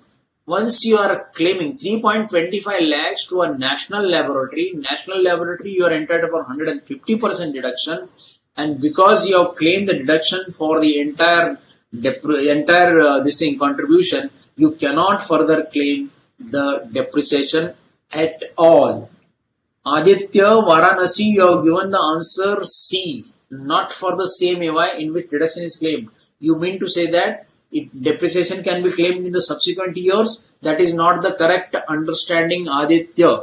Aditya, please note, once you claim 100% depreciation, 100% deduction under section 35 2AA here, you will not be able to claim further depreciation, further deduction with respect to that. Please get yourself properly done. Okay. Now question number 3.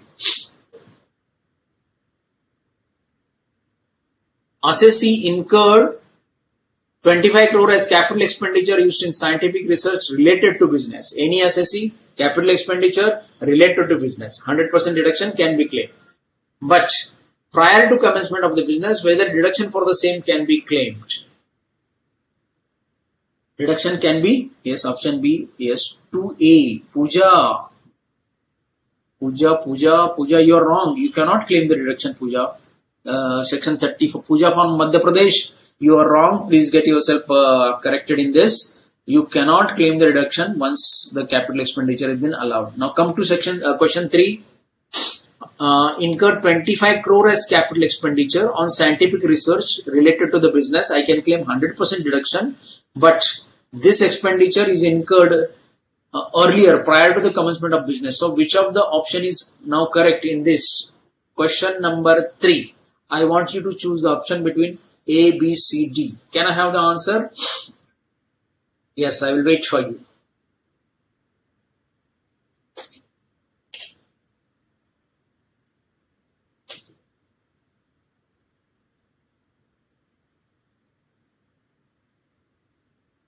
Yes, Pooja, now you are correct. Yes, Nidhi Sharma, Simla, question number 2 say no, right?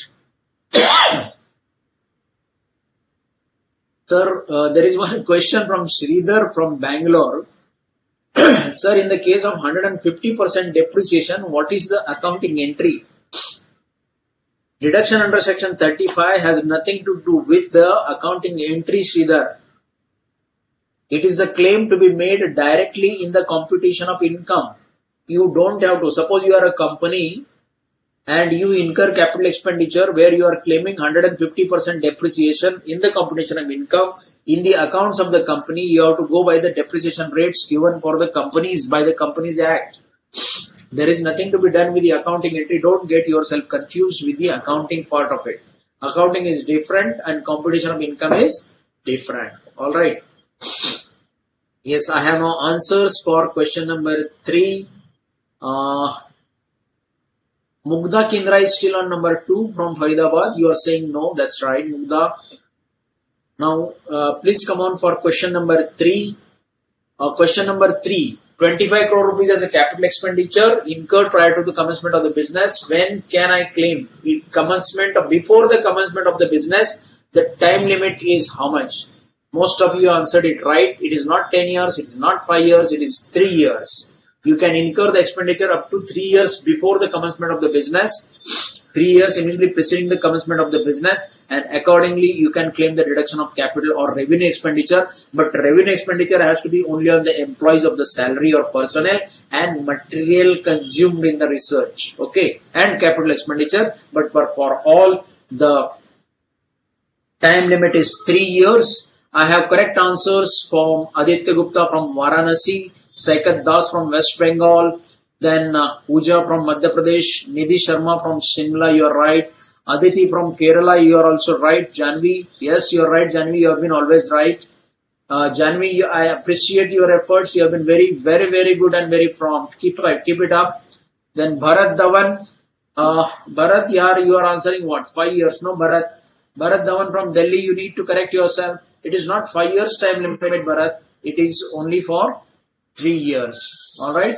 So we are done with question number 3. Now we take question number 5.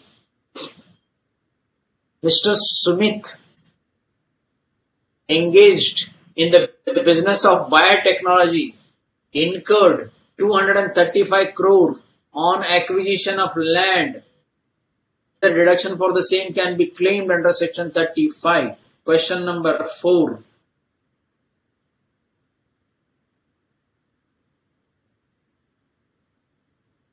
Aishwarya from Bangalore, option C is right. Question number 3 का option आपने C दिया, that is right. Now let us come on question number 4. Can I have the answers for question number 4? Mr. Sumit is engaged in the business of biotechnology and he incurs expenditure of 235 crore rupees on acquisition of land. Whether can he claim the deduction for the land which is incurred for scientific research on biotechnology? Can he claim the deduction? I want the answers from you for question number 4.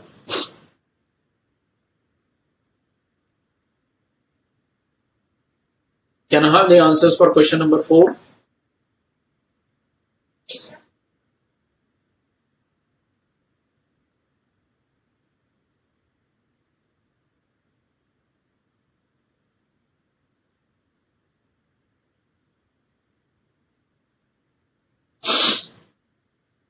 Yes, I have some answers.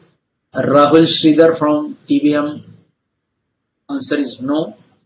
Actually, and Aman Agarwal, answer is A.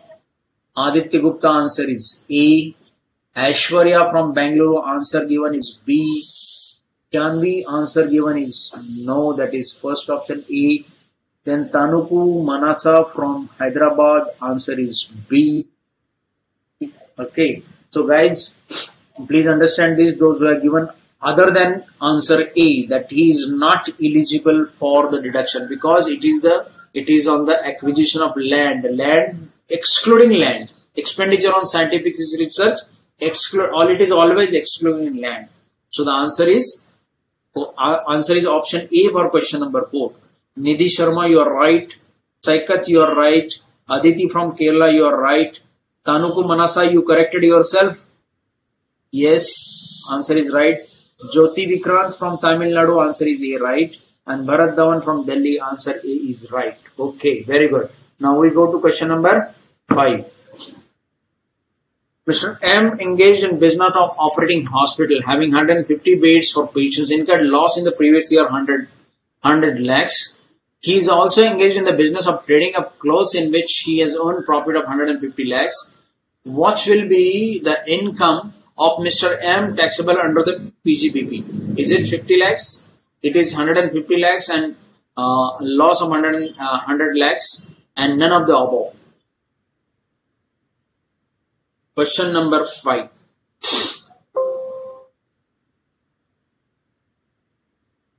Question number 5. Can I have the answers for question number 5? Aditya Gupta is telling me, sir, I'm confused with the deduction regarding the higher purchase and installment system. So please clarify once more. Okay, Aditya, we are running out of time. I will answer you on your mail. I will try to answer you on your mail. Don't worry.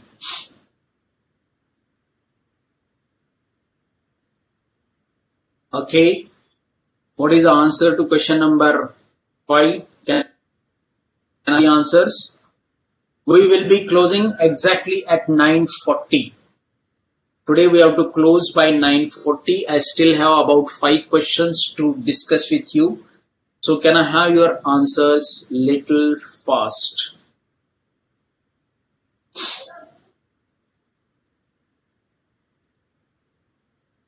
Yes. Yes. Most of you have answered B. Yes. Janvi, Aman, Tanuku, then Rahul Sridhar from TVM, Aditya Gupta and Nidhi Sharma. All of you are right. Question number 5, answer is B. Correct. Now we come to question number 6. This is with respect to section 3614A. Mr. Ram contributes 15% of salary to the account of employee under the pension scheme referred in section 80CCD. What percentage of expense is allowed as deduction under the provisions of Income Tax Act 1961, that is section 3614 small Roman 4A, and what is the restriction? Janvi, option B, that's fine. Okay, question number 6, can I have the answer?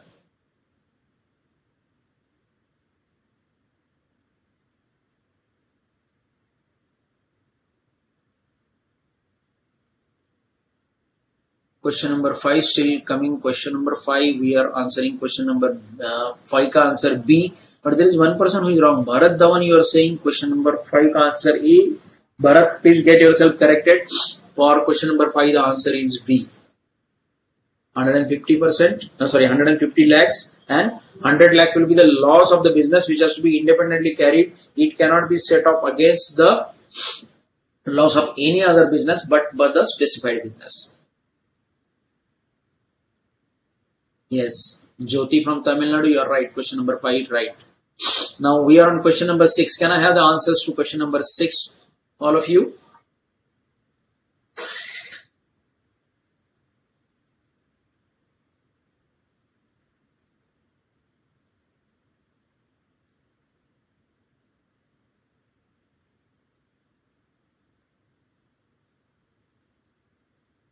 Question number 6 is B, yes, Aditi, Kerala, Tanuku, Hyderabad and Nidhi, Shimla.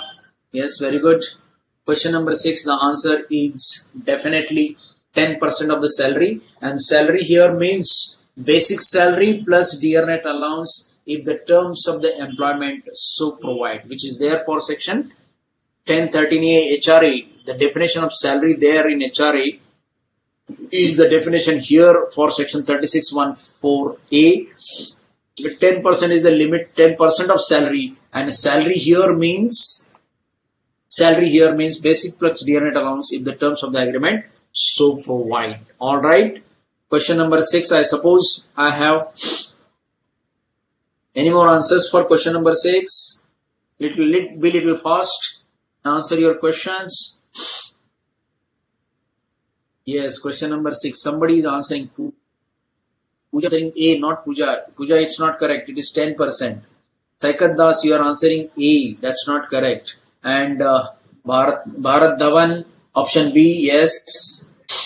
Aishwarya, option B correct. Janvi, option B correct. Ankita, option B correct. Now we move on to question number 6. Sorry. This is 7. Question number 7. Pooja paid 12,500 for repairs and maintenance of computer on 2nd October 2019 in cash and recognized the same as an expense in profit and loss account. Will the expense be allowed as per the provisions of the Income Tax Act? Yes, up to 10,000 is allowed as expense. Yes, entire amount is allowed as expense. No amount is allowed as expense.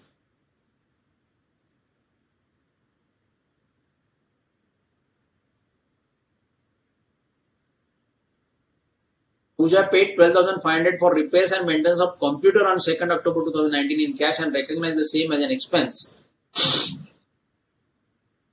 What is the answer? Section 48.3 we are discussing. I hope you understood this correctly. There can be a confusion between A and C.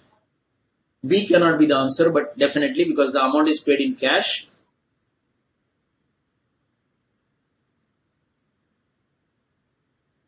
Let me confuse you a little.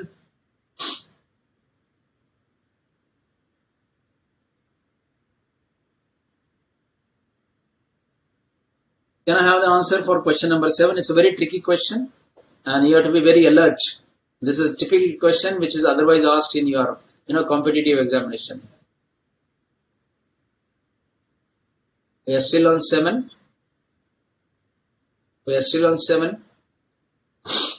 Okay, question number 7.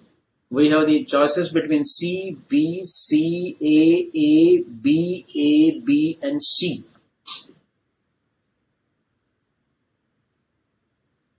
Question number 2, you are saying C, you are not right. Aman, you are saying A, you are not right. Aditya Gupta, Varanasi, you are saying A, you are not right, you are wrong.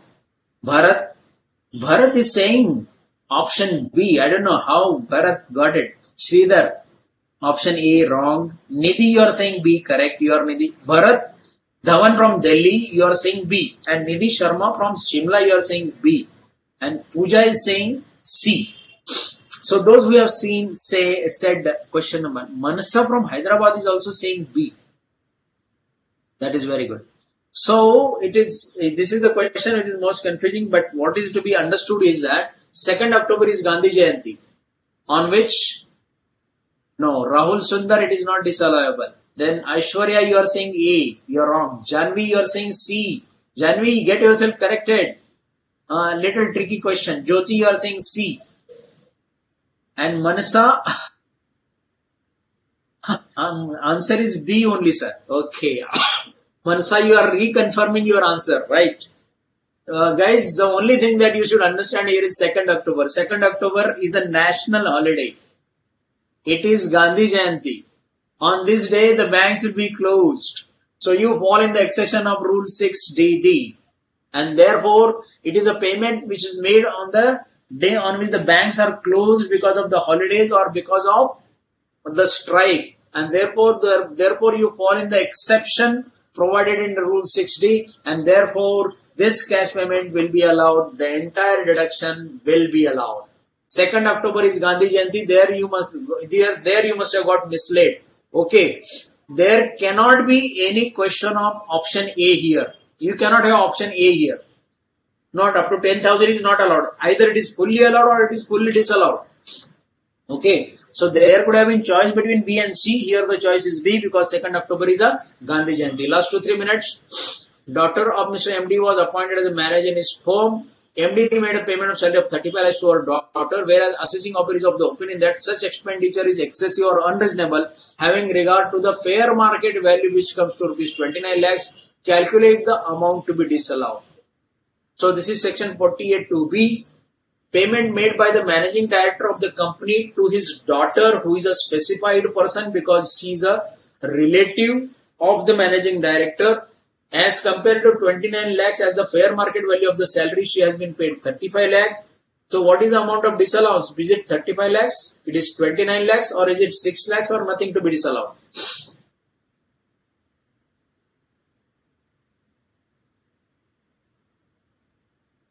Aman Agarwal is asking if it is not Gandhi Jayanti. If it is not Gandhi Jayanti, then it is definitely disallowed. Yeah, 100%. 12,500 will be disallowed. Next. What is the amount of disallowance? The amount of disallowance here will be 6,000 rupees, the amount by which the payment is unreasonable. Alright. It is exceeding the fair market value is the amount to be disallowed. So therefore, the disallowance is rupees 6 lakhs in this case. Can I have the answers? The answer is 6 lakhs. Yes, what are you saying?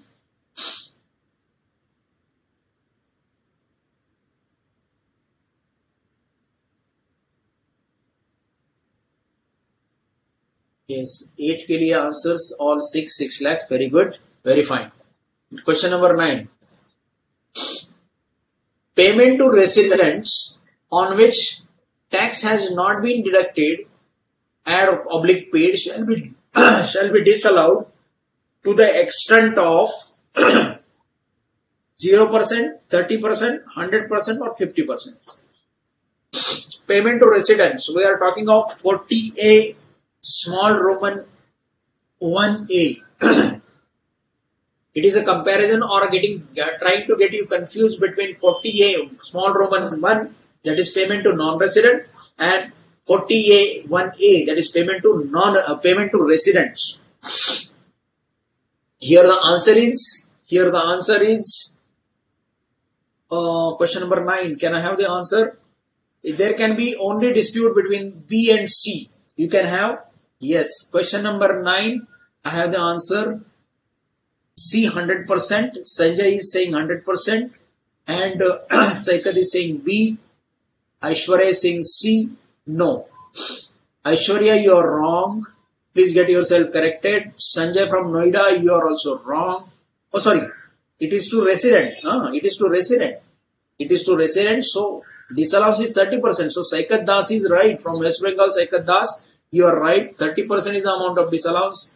Only if the payment is falling under 40AI, small 1, Roman 1, that is payment to non-resident, the disallowance is 100%. Otherwise, if it is a payment to resident, the disallowance is restricted to 30%. And the last question, where the total turnover of an assessee eligible for presumptive succession under section 44 AD is received entirely by account paid check during the previous year 1920, the specified rate of presumptive business income is. We discussed this. Yes, most of you are right. Written question number 9. Mansha, you are right. Nidhi, you are right. Nidhi from Shimla, Sridhar from Bangalore, you are right.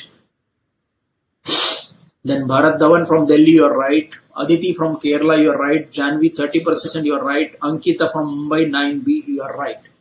And the last question, question number 10. Can I have the answers for last questions? Last question.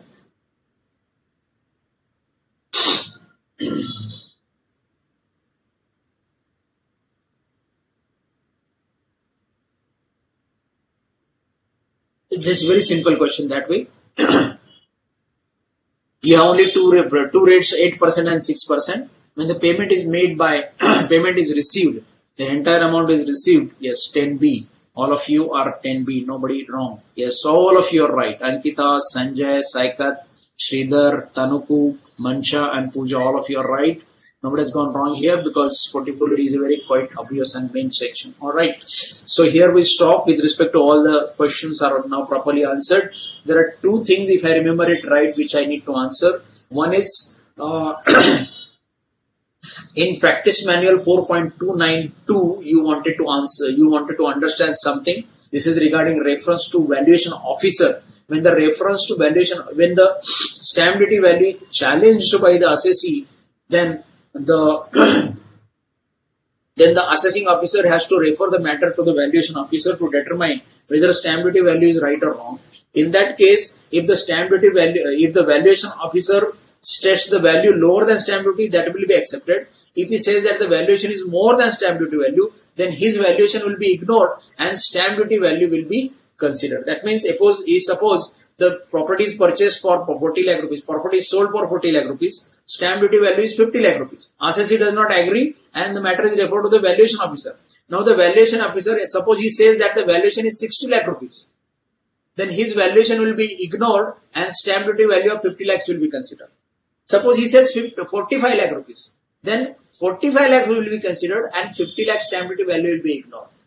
So whichever is lower, his valuation or stamp duty, valuation by the valuation officer or stamp duty, whichever is lower will be considered, and accordingly the matter takes place. If this is understood by you, I suppose 4.292 will be understood by you.